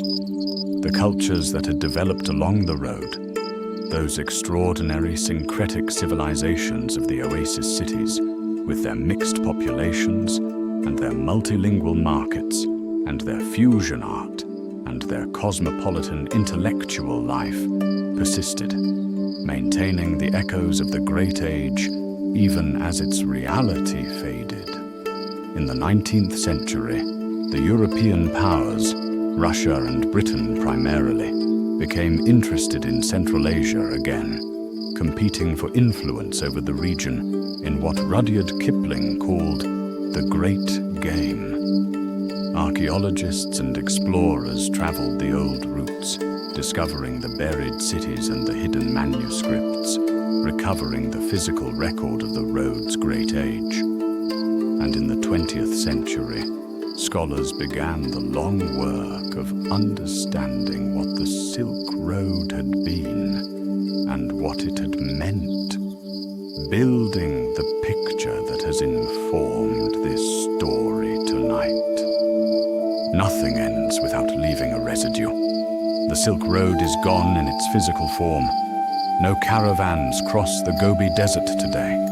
No dhows ride the monsoon between Arabia and India, carrying the precious goods of 10 civilizations. But the world it made is still here, in the religions that spread along its routes, in the mathematics it transmitted, in the art it produced, in the languages it shaped, in the food we eat and the music we hear, and the words we use to think about time and space and the nature of things. Breathe 4 counts in, 4 counts hold, 6 counts out. Chapter 12. The Legacy, a world made by connection. The Silk Road is over. The caravans are gone. The oasis cities are smaller and quieter than they were in the great days, though some of them, Samarkand, Kashgar, Bukhara, still stand and still bear the marks of their extraordinary past. The maritime routes that were the road's ocean counterpart have been superseded by container ships and supertankers that carry goods in quantities that would have been incomprehensible to any medieval merchant. And yet the Silk Road's legacy is everywhere. It is in the religions we practice. Buddhism spread to China and East Asia along the Silk Road and shaped the spiritual lives of hundreds of millions of people for 2,000 years. Islam spread to Central Asia and Southeast Asia and East Africa along the Silk Road routes and is today the faith of more than 1 billion people.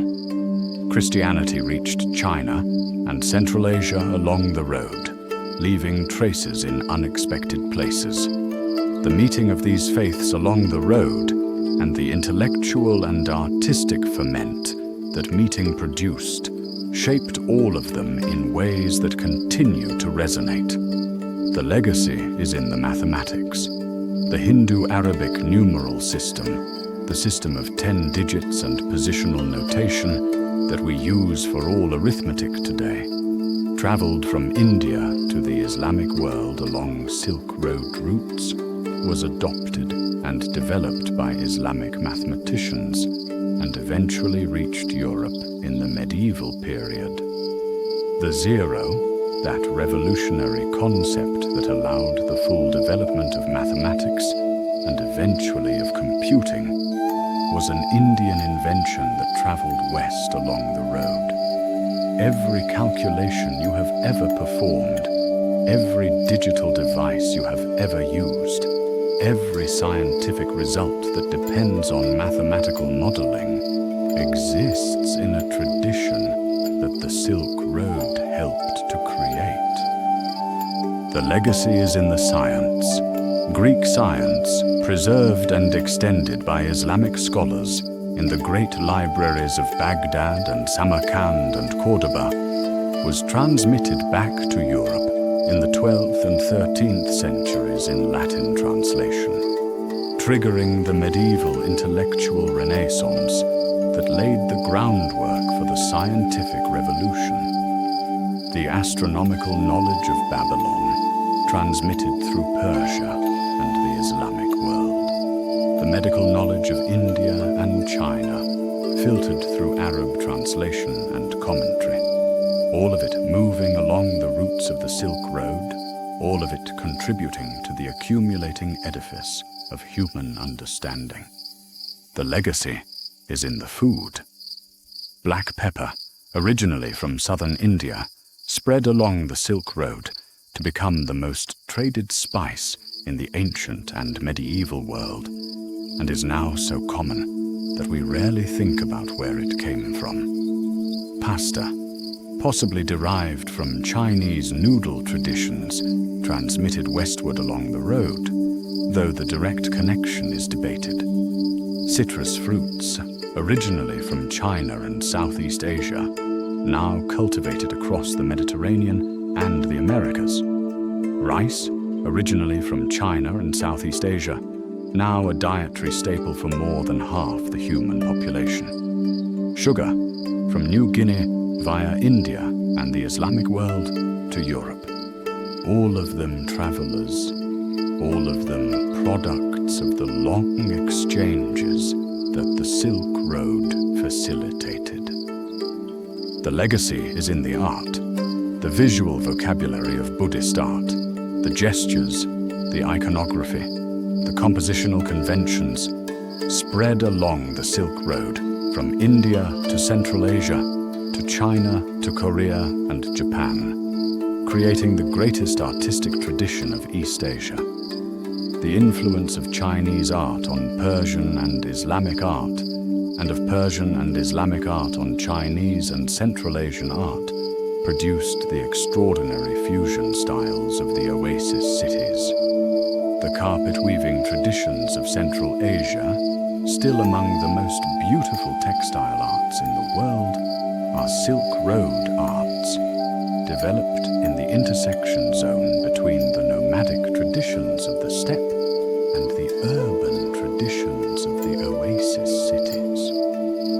The legacy is in the very concept of globalization, the idea that the world is connected, that the peoples of different regions are interdependent, that the exchange of goods and ideas across great distances is not merely possible but desirable and in some sense natural. This idea was demonstrated practically and continuously for 1500 years by the Silk Road. It was demonstrated so thoroughly that when the road finally faded, the world it had created was so interconnected that no subsequent power could fully reverse the connections. The world was global before the word existed. There is a modern Silk Road. China's Belt and Road Initiative, launched in 2013, is explicitly modeled on the ancient Silk Road, a program of infrastructure investment designed to create new trade routes connecting China with Central Asia, the Middle East, Africa, and Europe. The name is deliberate, the historical reference conscious. The ancient road is being invoked as a precedent and a model for a new phase of global connection centered on China. Whether the new Silk Road will replicate the extraordinary cultural and intellectual exchange of the old one remains to be seen. The ancient road worked, in part, because it was not controlled by any single power, because its multiple jurisdictions and its diverse participants meant that no single perspective or tradition could dominate, and the encounter between different ways of being human produced something richer than any of them alone. The road's greatest gift was not silk or spices or mathematics or religion. It was the encounter itself, the experience of meeting a stranger from the other side of the world and discovering, in the exchange of goods or ideas or stories, that the differences between you were smaller than you had imagined. That experience, the experience of connection across distance and difference, is the deepest legacy of the Silk Road. It is the experience that the road demonstrated over 1500 years was possible. It is the experience that every era of globalization since has tried, imperfectly, to replicate. And it is, in a small and quiet way, the experience that this series of stories has tried to offer. The experience of connection across time. The discovery that the people of ancient Egypt and Mesopotamia and Rome and the Silk Road were people, recognizably and movingly human, full of the same needs and fears and hopes and curiosities that animate every one of us tonight.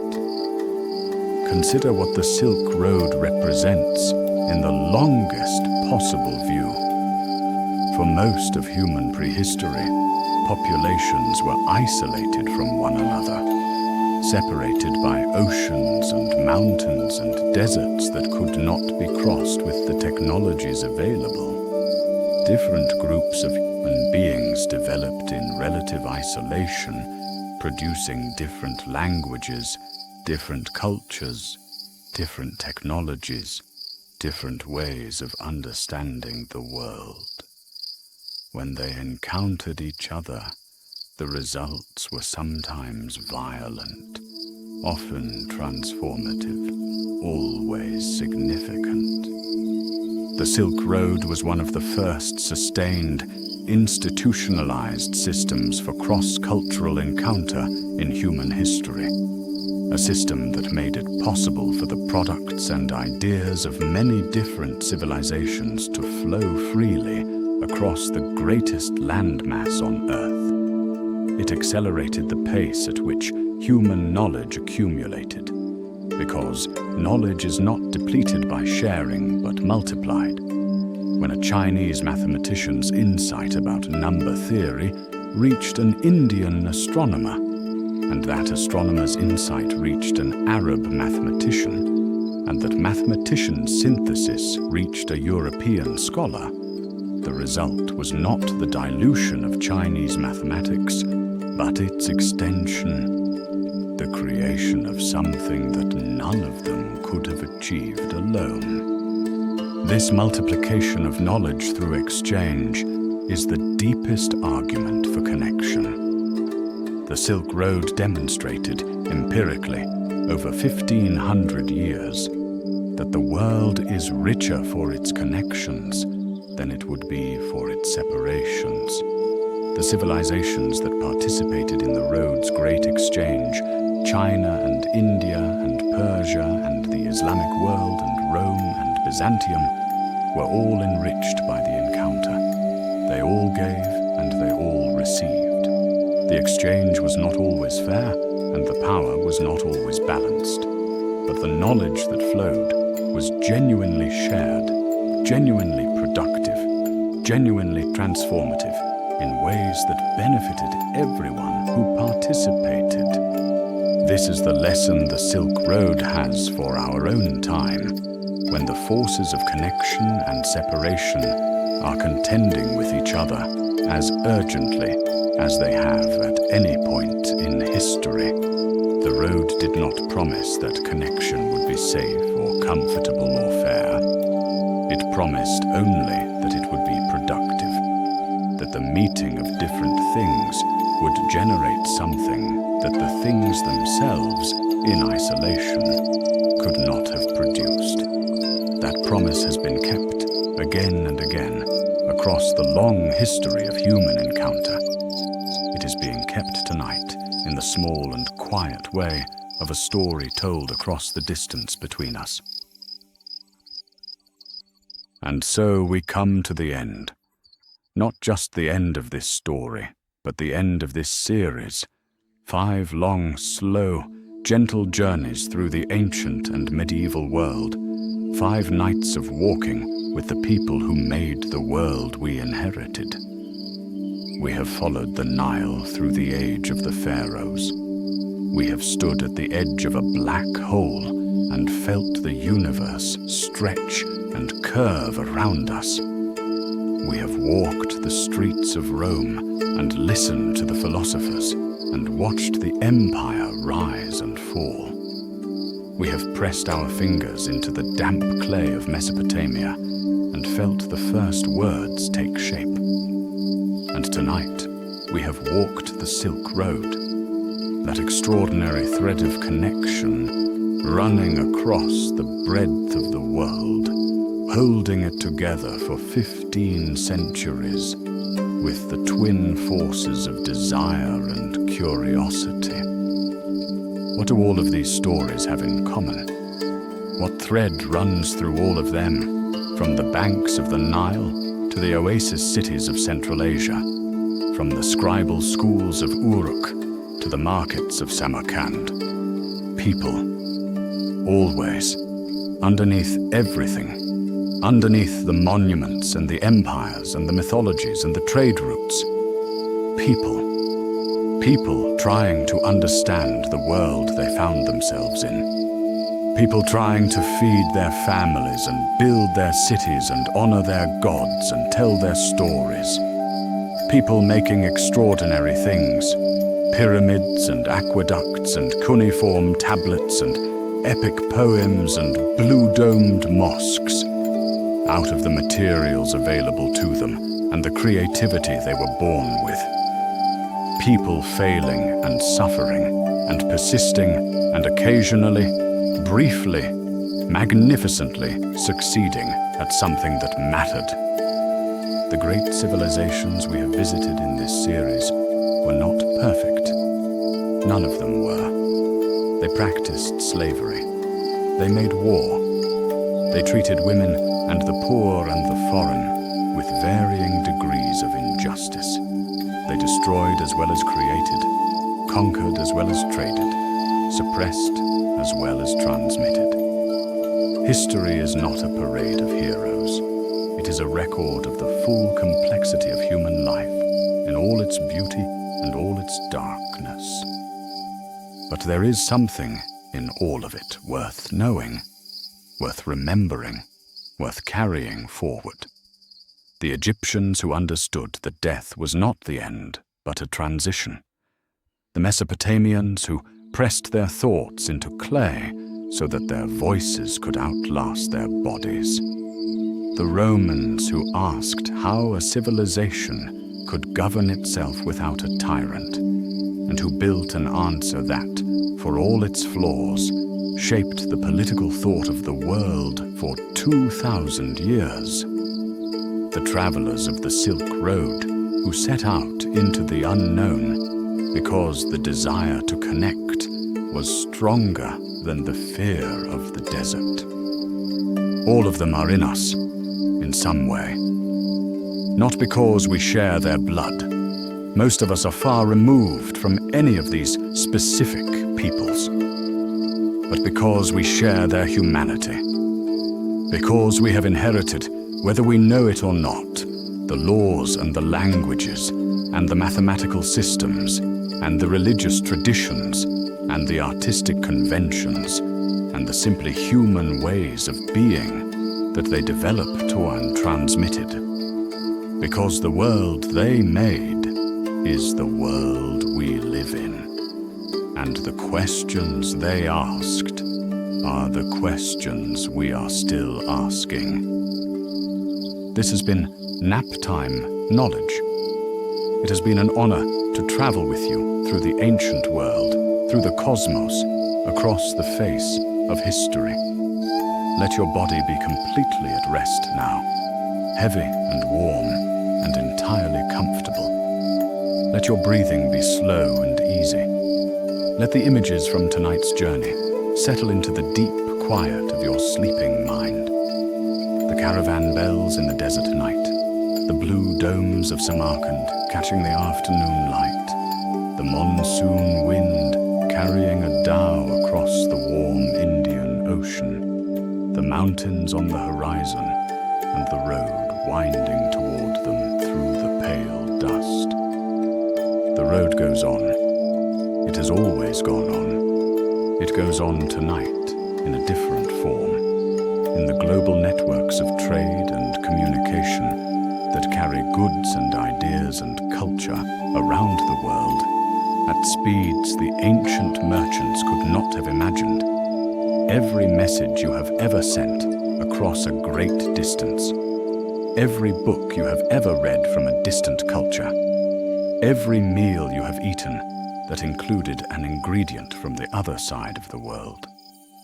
Every idea you have had that came through a long chain of transmission from a mind that lived long before you were born.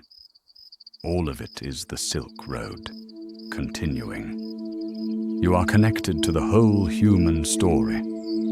You always have been. That is what the road teaches, if it teaches nothing else.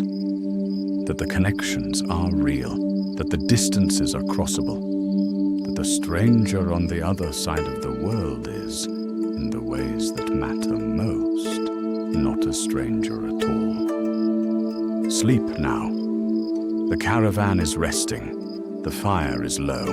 The stars are out over the desert, thick and bright and very old. And somewhere in the dark, a bell is ringing softly on a camel's harness, and the sound carries far in the still night air, and then fades, and there is only the silence and the stars.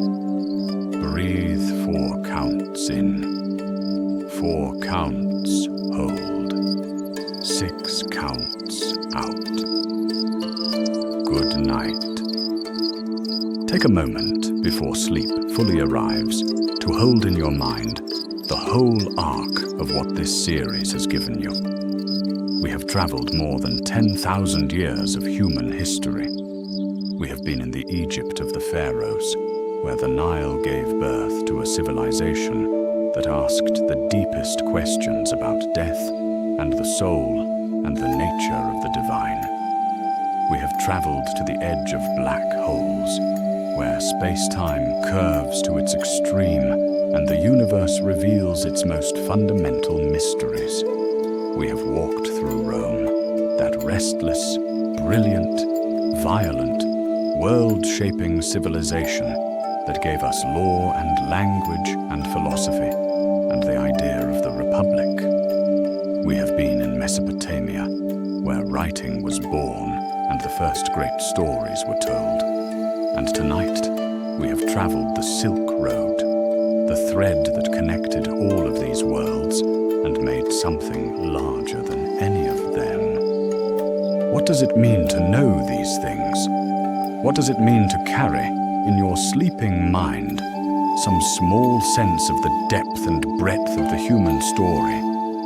I think it means, at minimum, that you are a little less alone in the universe. Because the people of all these times and places were not so different from you. They were afraid of death. They loved their children. They wondered what the stars meant. They told each other stories in the dark, because the dark was large, and the stories were a way of making it smaller and more bearable. You are telling yourself a story right now, in the images and ideas that drift through your mind as you lie here on the edge of sleep. The story of who you are, where you came from, what matters and what does not. That story is partly yours alone, the specific narrative of your specific life. But it is also, in ways you may not always notice, continuous with all the other stories that have been told since the first human beings looked at the night sky and tried to understand what they saw. The Silk Road is gone, but the impulse that created it is not. The impulse to reach across distance, to offer what you have in exchange for what someone else has, to bring back from the other side of the horizon something that will enrich the world you came from. This impulse is in you too, in every act of curiosity, every desire to know something that is not immediately useful, every moment of genuine interest in a person or a place or an idea that is different from what you already know. That is the Silk Road's deepest legacy. Not the spices or the silk or the mathematics or the religions, but the impulse to connect. the faith that connection is possible, the willingness to set out into the unknown on the bet that what is on the other side is worth the journey. Sleep now. The road has been long, and the night is deep. The caravan bells are silent. The fire is down to embers. Above you, the stars of the Silk Road are turning in their ancient courses. Aldebaran and Betelgeuse and Rigel and Deneb, named by the Arab astronomers who watched them so carefully, so long ago. The same stars that guided the caravans across the desert. The same stars that showed the dhow captains their course across the Indian Ocean. The same stars that Marco Polo saw from the roof of a caravanserai somewhere in Central Asia, thinking of Venice and wondering if he would ever see it again. Breathe 4 counts in, 4 counts hold, 6 counts out. They are your stars too. You share them with all of them. You always have. Good night.